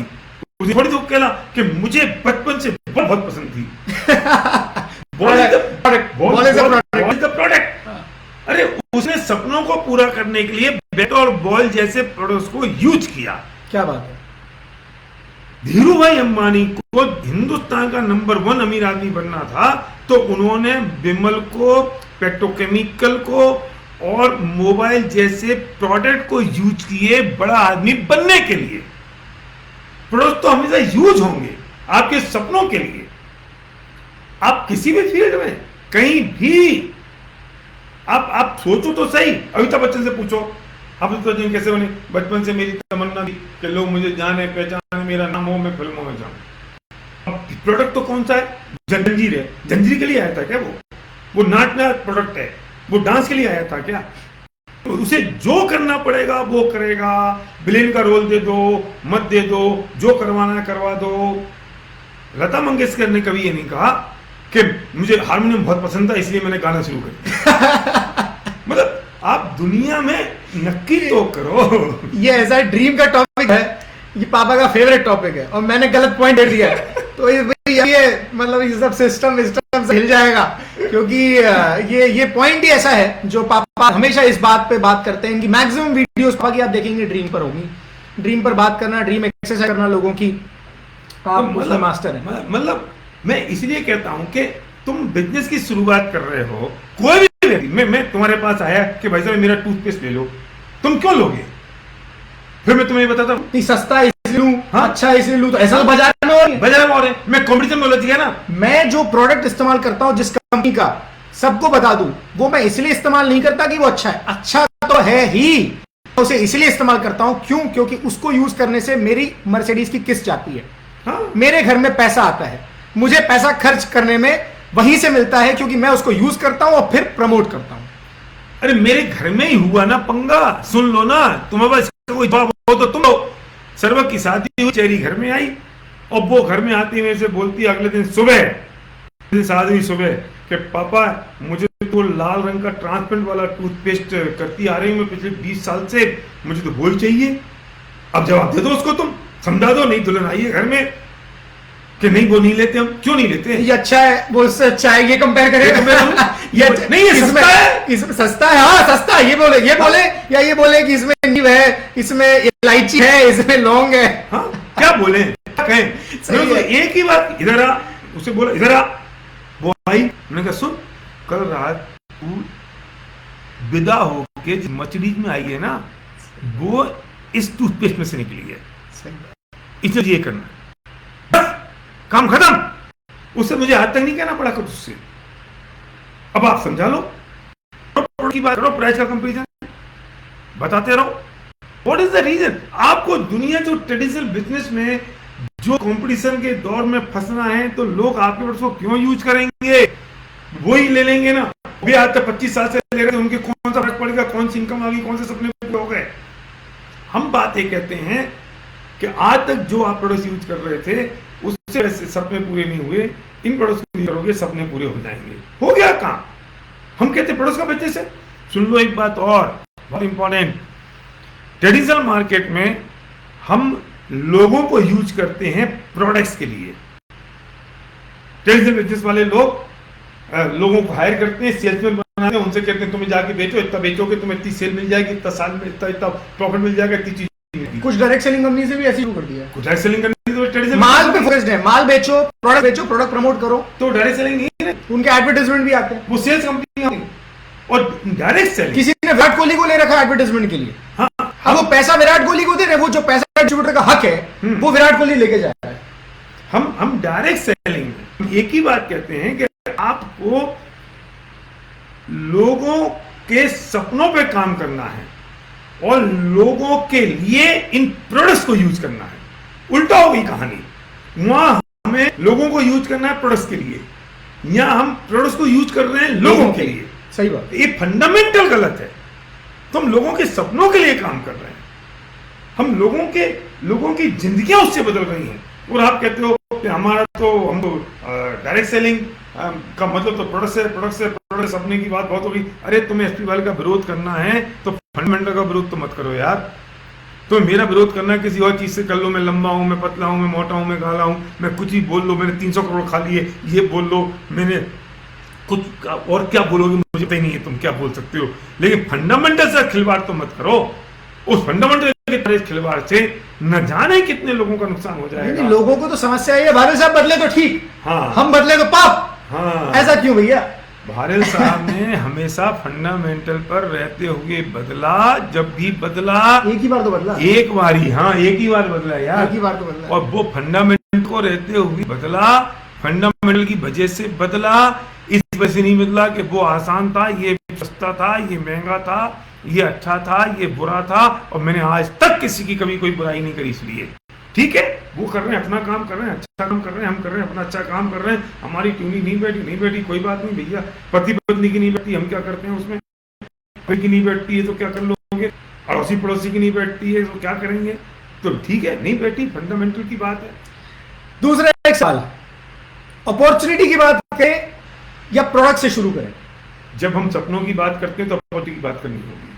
जब आप सेल्समैनशिप की बात करोगे तो आपको प्रोडक्ट से बात करनी पड़ेगी। आप डिसाइड करो कि आपको सेल्समैन बनना है या आपको बिजनेसमैन बनना है, एंटरप्रेन्योर बनना है। अगर आपको एंटरप्रेन्योर बनना है, लोगों के सपनों करनी है, तो अपॉर्चुनिटी की बात करनी पड़ेगी, उनके सपनों की बात करनी पड़ेगी, उनकी ड्रीम की बात करनी पड़ेगी। और प्रोडक्ट तो बेस्ट ऑफ द बेस्ट होना ही चाहिए, बेस्ट प्राइसिंग होनी ही चाहिए, वो बेस्ट कॉम्पिटिटिव प्राइसिंग के साथ ही होने चाहिए।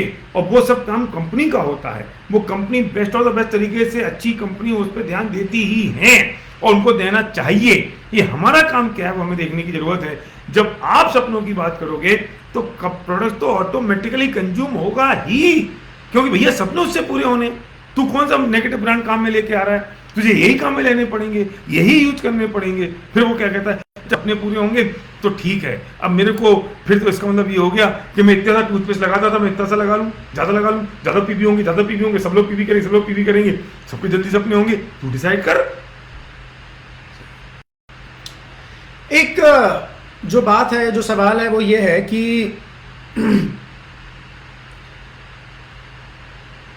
किसी आदमी को अगर 2-5 साल हो गए किसी कंपनी में, 5 साल हो गए और फिर भी उसको पैसा नहीं आ रहा है, तो क्या चीज गलत है? इंपॉर्टेंट पॉइंट एक, उसको देखना चाहिए उसकी कंपनी के फंडामेंटल सही है या नहीं। जो मैंने फंडामेंटल बात करी है वो फंडामेंटल कंपनी फॉलो कर रही है नहीं, उसकी अपलाइन फॉलो कर रही है कि नहीं।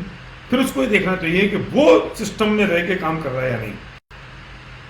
अगर वो सिस्टम में रह के काम कर रहा है तो ऐसा हो नहीं सकता फंडामेंटल बिल्कुल सही है तो पॉसिबल।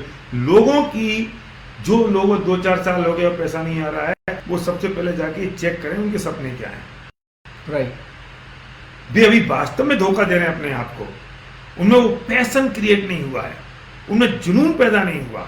जुनून पैदा हो जाए तुम टेम्पू बन जाओगे। पेनफुल ड्रीम की जो पेनफुल ड्रीम नहीं है उनके पेनफुल पास। ड्रीम नहीं। अगर पेनफुल ड्रीम हो तो क्या बात करते हो? रात को 2 बजे लोगों को जगाओगे, सुबह 6 बजे लोगों को जगाओगे, लोगों को प्लान दिखाओगे, टेम्पू बन जाओगे, किसी के पास भी अनस्टॉपेबल हो जाओगे तुम्हारा अगर एक पेनफुल ड्रीम होगा तो। अगर फंडामेंटल कंपनी सही हो, लीडरशिप की सही है तो। अच्छा, डायरेक्ट सेलिंग इंडस्ट्री की हम बात करते हैं, तो डायरेक्ट सेलिंग इंडस्ट्री की जितनी भी कंपनीज हैं उनका कंपटीशन आपस में है या ट्रेडिशनल मार्केट से? उनका किसी का कोई कंपटीशन नहीं है ट्रेडिशनल मार्केट से। तो डायरेक्ट सेलिंग कंपनी का कोई दूर दूर तक संबंध नहीं होता, क्योंकि डायरेक्ट सेलिंग का काम क्योंकि ट्रेडिशनल मार्केट में बहुत सारे प्रोडक्ट्स हैं, बहुत सारे का प्रोडक्ट मैं इस्तेमाल करना पसंद करता हूँ, पर मैं नहीं करता क्योंकि उनसे मुझे पैसा नहीं आता। मैं बहुत बड़ी बात कह रहा हूँ, ट्रेडिशनल मार्केट में कौन सी कंपनी अपने डिस्ट्रीब्यूटर और डीलर का ख्याल रखती है? वो तो मौका लगते ही उनको स्क्वीज। लेकिन डायरेक्ट सेल कंपनी का सबसे बड़ा काम होता है कि अपने डिस्ट्रीब्यूटर का ख्याल रखना, उनके हितों की रक्षा करना, उनके लिए प्रोडक्ट सेकेंडरी होते हैं, पहले मतलब उनके डिस्ट्रीब्यूटर। तो कॉम्पिटिशन हो क्या सकता है ट्रेडिशनल मार्केट से? ये टर्नओवर तो वो ज्यादा कर लेते हैं। कौन? ट्रेडिशनल मार्केट वाले कर ही लेंगे ना, पर इंपॉर्टेंट बात है ट्रेडिशनल मार्केट वालों की वजह से कितने लोगों की जिंदगी बदल रही है। 10-20 सेलिब्रिटीज के अलावा। लेकिन ये भले ही टर्नओवर उसे 10% कर पाए, लेकिन से हजारों लाखों लोगों की जिंदगी में परिवर्तन आ रहा है। ट्रेडिशनल मार्केट वाले तो 36% 40% बांटते भी तो नहीं है। हाँ, वो बांटते ना उसको, वो एडवर्टाइजमेंट में जाता है, मिडिलमैन को जाता है, टीवी वालों को देंगे। तो ये इंडस्ट्री अलग है, बिल्कुल। उसके बावजूद ये 12 लाख करोड़ की इंडस्ट्री है दुनिया भर में, तो कंपटीशन आपस में है। हाँ, पर ट्रेडिशनल मार्केट से कोई कंपटीशन हो तो आपस में हो, वरना मैं कहता हूँ कि जरूरत क्या है कंपटीशन की? 135 करोड़ लोग पड़े हैं दुनिया में, सब अपने अपना काम करते हैं और उसको अपने खाने का मिलता है। राइट। सो फिर भी थोड़ी बहुत जो बदनामी इस इंडस्ट्री की है वो किस कारण से है? तो उसका कारण ये है कि कुछ तो कंपनियों के कारण से बदनामी हुई है और कुछ लीडरशिप के कारण से बदनामी हुई है। सबसे बड़ी बात तो ये है, कुछ लीडर्स ने इसको खराब कर दिया है, कुछ फाइनेंशियल स्कीम आ गई है, इन्वेस्टमेंट प्लान आ गए हैं, क्रिप्टोकरेंसी, क्राउड फंडिंग और पता नहीं। हाँ, लोगों ने पैसों के नाम पे 1 लाख पे 5 लाख मिल जाएंगे, और फिर जब तक चली 2-4 महीने तो चल गई, और फिर अटक गई तो लोगों के पैसे बर्बाद हो गए, लोग कर्ज में फांसी लड़का ली, मर गए। फिर कुछ पूछते क्या करता था? ये MLM करता था। निपट तो गई MLM, निपट तो गई डायरेक्ट सेलिंग, हमसे लोग इसमें शहीद हो गए। अच्छा, तुम वो करते हो चेन। अब ये चेन है, अब लोगों को समझाओ हम तो उस वजह से इंडस्ट्री बदनाम हो गई। और दूसरी बात क्या है कि मासेस का बिजनेस, जो चीज मासेस में जाएगी तो कुछ लोग सक्सेसफुल होंगे, कुछ लोग फेल होंगे, जो फेल होंगे वे नेगेटिव बातें करेंगे, जो सक्सेसफुल होंगे वो उतनी बातें करते नहीं है, तो फिर वो बदनामी, तो जो मासेस की चीज होगी उसकी बदनामी तो हो ही जाती है। एक लोगों को बड़ी परेशानी है, समस्या लोगों की, भारल साहब तो हिप्नोटाइज करना जाने हैं, भारल साहब की मीटिंग में मत भेजो लोगों को, लोग हिप्नोटाइज हो जाएंगे, उनको हिप्नोटाइज कर लेंगे। भारल साहब करते हैं, हम नहीं कर सकते, तो इसलिए भारल साहब जहां हैं वो है, बढ़िया, भारल साहब जहां जाते हैं वो टॉप पे पहुंच जाते हैं। तो ये कौन सा सीक्रेट है, वो सीक्रेट लोगों को पता लग जाए। मेरी एक वीडियो है, आशाएं यूट्यूब पे पड़ी है, आप जाके देख लो, हम जाते हैं और टॉप पे पहुंच जाते हैं। कहां क्या है, हम कैसे शुरू हुए, कहाँ पहुंचे, कैसे कैसे हमने देखे हैं। और दूसरी बात की एक ही चीज है, पेनफुल ड्रीम है मेरे पास, बहुत पावरफुल, और दूसरी बात है हार्ड, उसका कोई आसानी नहीं है। और हम क्या हिप्नोटाइज करेंगे, दिल से बात करते हैं, लोगों के दिल तक पहुंच जाती है, इसके अलावा कोई बात नहीं है। मैं सच कहता हूँ, सर्वक को भी एक बात कहता हूँ कि बिजनेस हमारे लिए बिजनेस नहीं है, ये भी हमारे लिए एक मिशन बन गया है। क्यों? क्योंकि कितना पैसा चाहिए, कितने पैसों के लिए आए हैं, क्या कर लेंगे और पैसों का। हम रात को खाना नहीं खाते, आलू नहीं, प्याज बैगन नहीं, गोभी नहीं खाते, गर्म पानी पीते हैं, हम कोई दारू का नाम भी ले नहीं सकता, सिगरेट कोई कर नहीं कर सकते, मैं नहीं, हमारी पूरे खाना, रात को खाना नहीं, 6 बजे हमारा किचन बंद हो जाता है। क्या करें पैसों का? नहीं, ये सब बच्चे, तो अब क्या होगा? तो इसलिए क्यों काम कर रहे हो? इसलिए क्योंकि बिजनेस अब मिशन बन गया है, लोगों की आंखों में सपने दिखते हैं और उनके सपने पूरे होने करने की एक तमन्ना है, बस इसलिए जुटे पड़े हैं, और न जाने कौन सी ताकत और कौन सी शक्ति काम कर रही है जिसके पीछे काम करे जा रहा है। एक पापा का कोट है जो उन्होंने अपनी किताब 18 चैप्टर्स में लिखा है, वो ये है कि सफलता पाने के लिए हमेशा बदलने के लिए तैयार रहना चाहिए, परिवर्तन ही सफलता है। कुछ लोग इसे अपने फायदे के लिए इस्तेमाल करते हैं, वो समझ रहे हैं कंपनी बदलना चाहिए। अरे मेरे बाप, अपने आप को बदलने की बात है ना कि कंपनी बदलने की बात है। और अगर बदलना भी है कंपनी को, अपने फंडामेंटल पर पहले टिके रहे। पापा ने बहुत अच्छी बात कही, वो बोले तू अपना खूंटा टांग दे, पहले खूंटा यहाँ पे गाड़ दे, और खूंटा गाड़ने के बाद तू कहाँ भी घूम के आएगा तो वापस यहीं। ये बात उन्होंने मुझे कही थी जब मैं वॉरिक जा रहा था पढ़ाई करने के लिए, कि भैया तेरा खूंटा यहाँ गाड़ दिया, तू कहीं भी दुनिया में घूम के आ, आना तुझे वापस घर पे ही है, क्योंकि हमें साथ में रहना है परिवार की तरह। तो इसीलिए आपके अपने लिए अपने फंडामेंटल्स का खूंटा गाड़ दीजिए। जो फंडामेंटल्स इंडस्ट्री के बाद एक एक्सपीरियंस व्यक्ति से हमने एक एट लेंथ डिस्कशन के साथ हम ये जान लिए, समझ लिए, अब इन्हें अप्लाई कीजिए अपनी जिंदगी के लिए। हम सिर्फ ये चाहते हैं, और हम दोनों की यहाँ पर यही प्रार्थना है, हमारे पूरे परिवार की, हम सब की, कि आप जहां भी हैं वहां सफल हो। और अगर आपको परिवर्तन की कोई आवश्यकता है तो वो फंडामेंटल के आधार पर हो या फिर ना हो, आप जहां हैं वहां पे सफल रहें। अच्छी कंपनियां आए, अच्छी कंपनियां यहां पर बिजनेस करें, वो बढ़िया काम करें, क्योंकि जैसा पापा ने अपनी अपील में कहा है, एक अपील उनकी आई है, जो अपील आप देख सकते हैं यूट्यूब पर, जिसमें उन्होंने कहा है कि एक कंपनी कोई नहीं होगी जो 65,000 करोड़ तक चली जाएगी। ये तो हम सबको मिलकर जाना है, पर अच्छी कंपनियां, फंडामेंटल पे आधारित कंपनियां जाएंगी। और खबरदार, अगर इन फंडामेंटल के साथ कभी खिलवाड़ हुआ तो फिर शायद ये इंडस्ट्री का नुकसान होगा, जिसे हम सबको, हमें और आपको मिलकर बचाना होगा।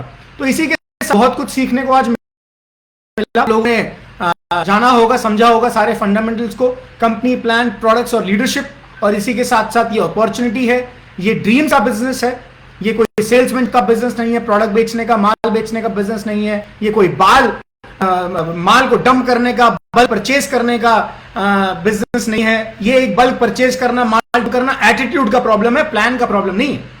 ये एटीट्यूड होता है कुछ लोगों को, कुछ लोगों के प्रति, कि वो उसको डंप करवा देते हैं या उनकी आदत बन जाती है, वो एटीट्यूड का प्रॉब्लम, और वो कहीं नहीं रुक सकता जब तक हमारा एटीट्यूड ना ठीक हो। तो अपने एटीट्यूड को ठीक करें, अपने सिद्धांतों को ठीक करें, उसके हिसाब से जज करें। विद दिस, आखिरी कोई कमेंट लोगों के लिए? Thank you very much. लोगों से मैं कहना चाहता हूं कि अगर आपके पास कोई सपने हैं और आप उन्हें पूरा करना चाहते हैं तो इंडस्ट्री बहुत खूबसूरत है, यहाँ लोगों की जिंदगियां बदल रही हैं। आइए हम साथ मिलकर इस इंडस्ट्री पर काम करें, इंडस्ट्री के लिए काम करें, लोगों के लिए काम करें और लोगों के सपनों के लिए काम करें, और आपकी जनरेशन भी बिजनेस में आए और आपका बेटा एक दिन आपका इंटरव्यू ले। Thank you very much. Thank you so much. Stay home, stay safe.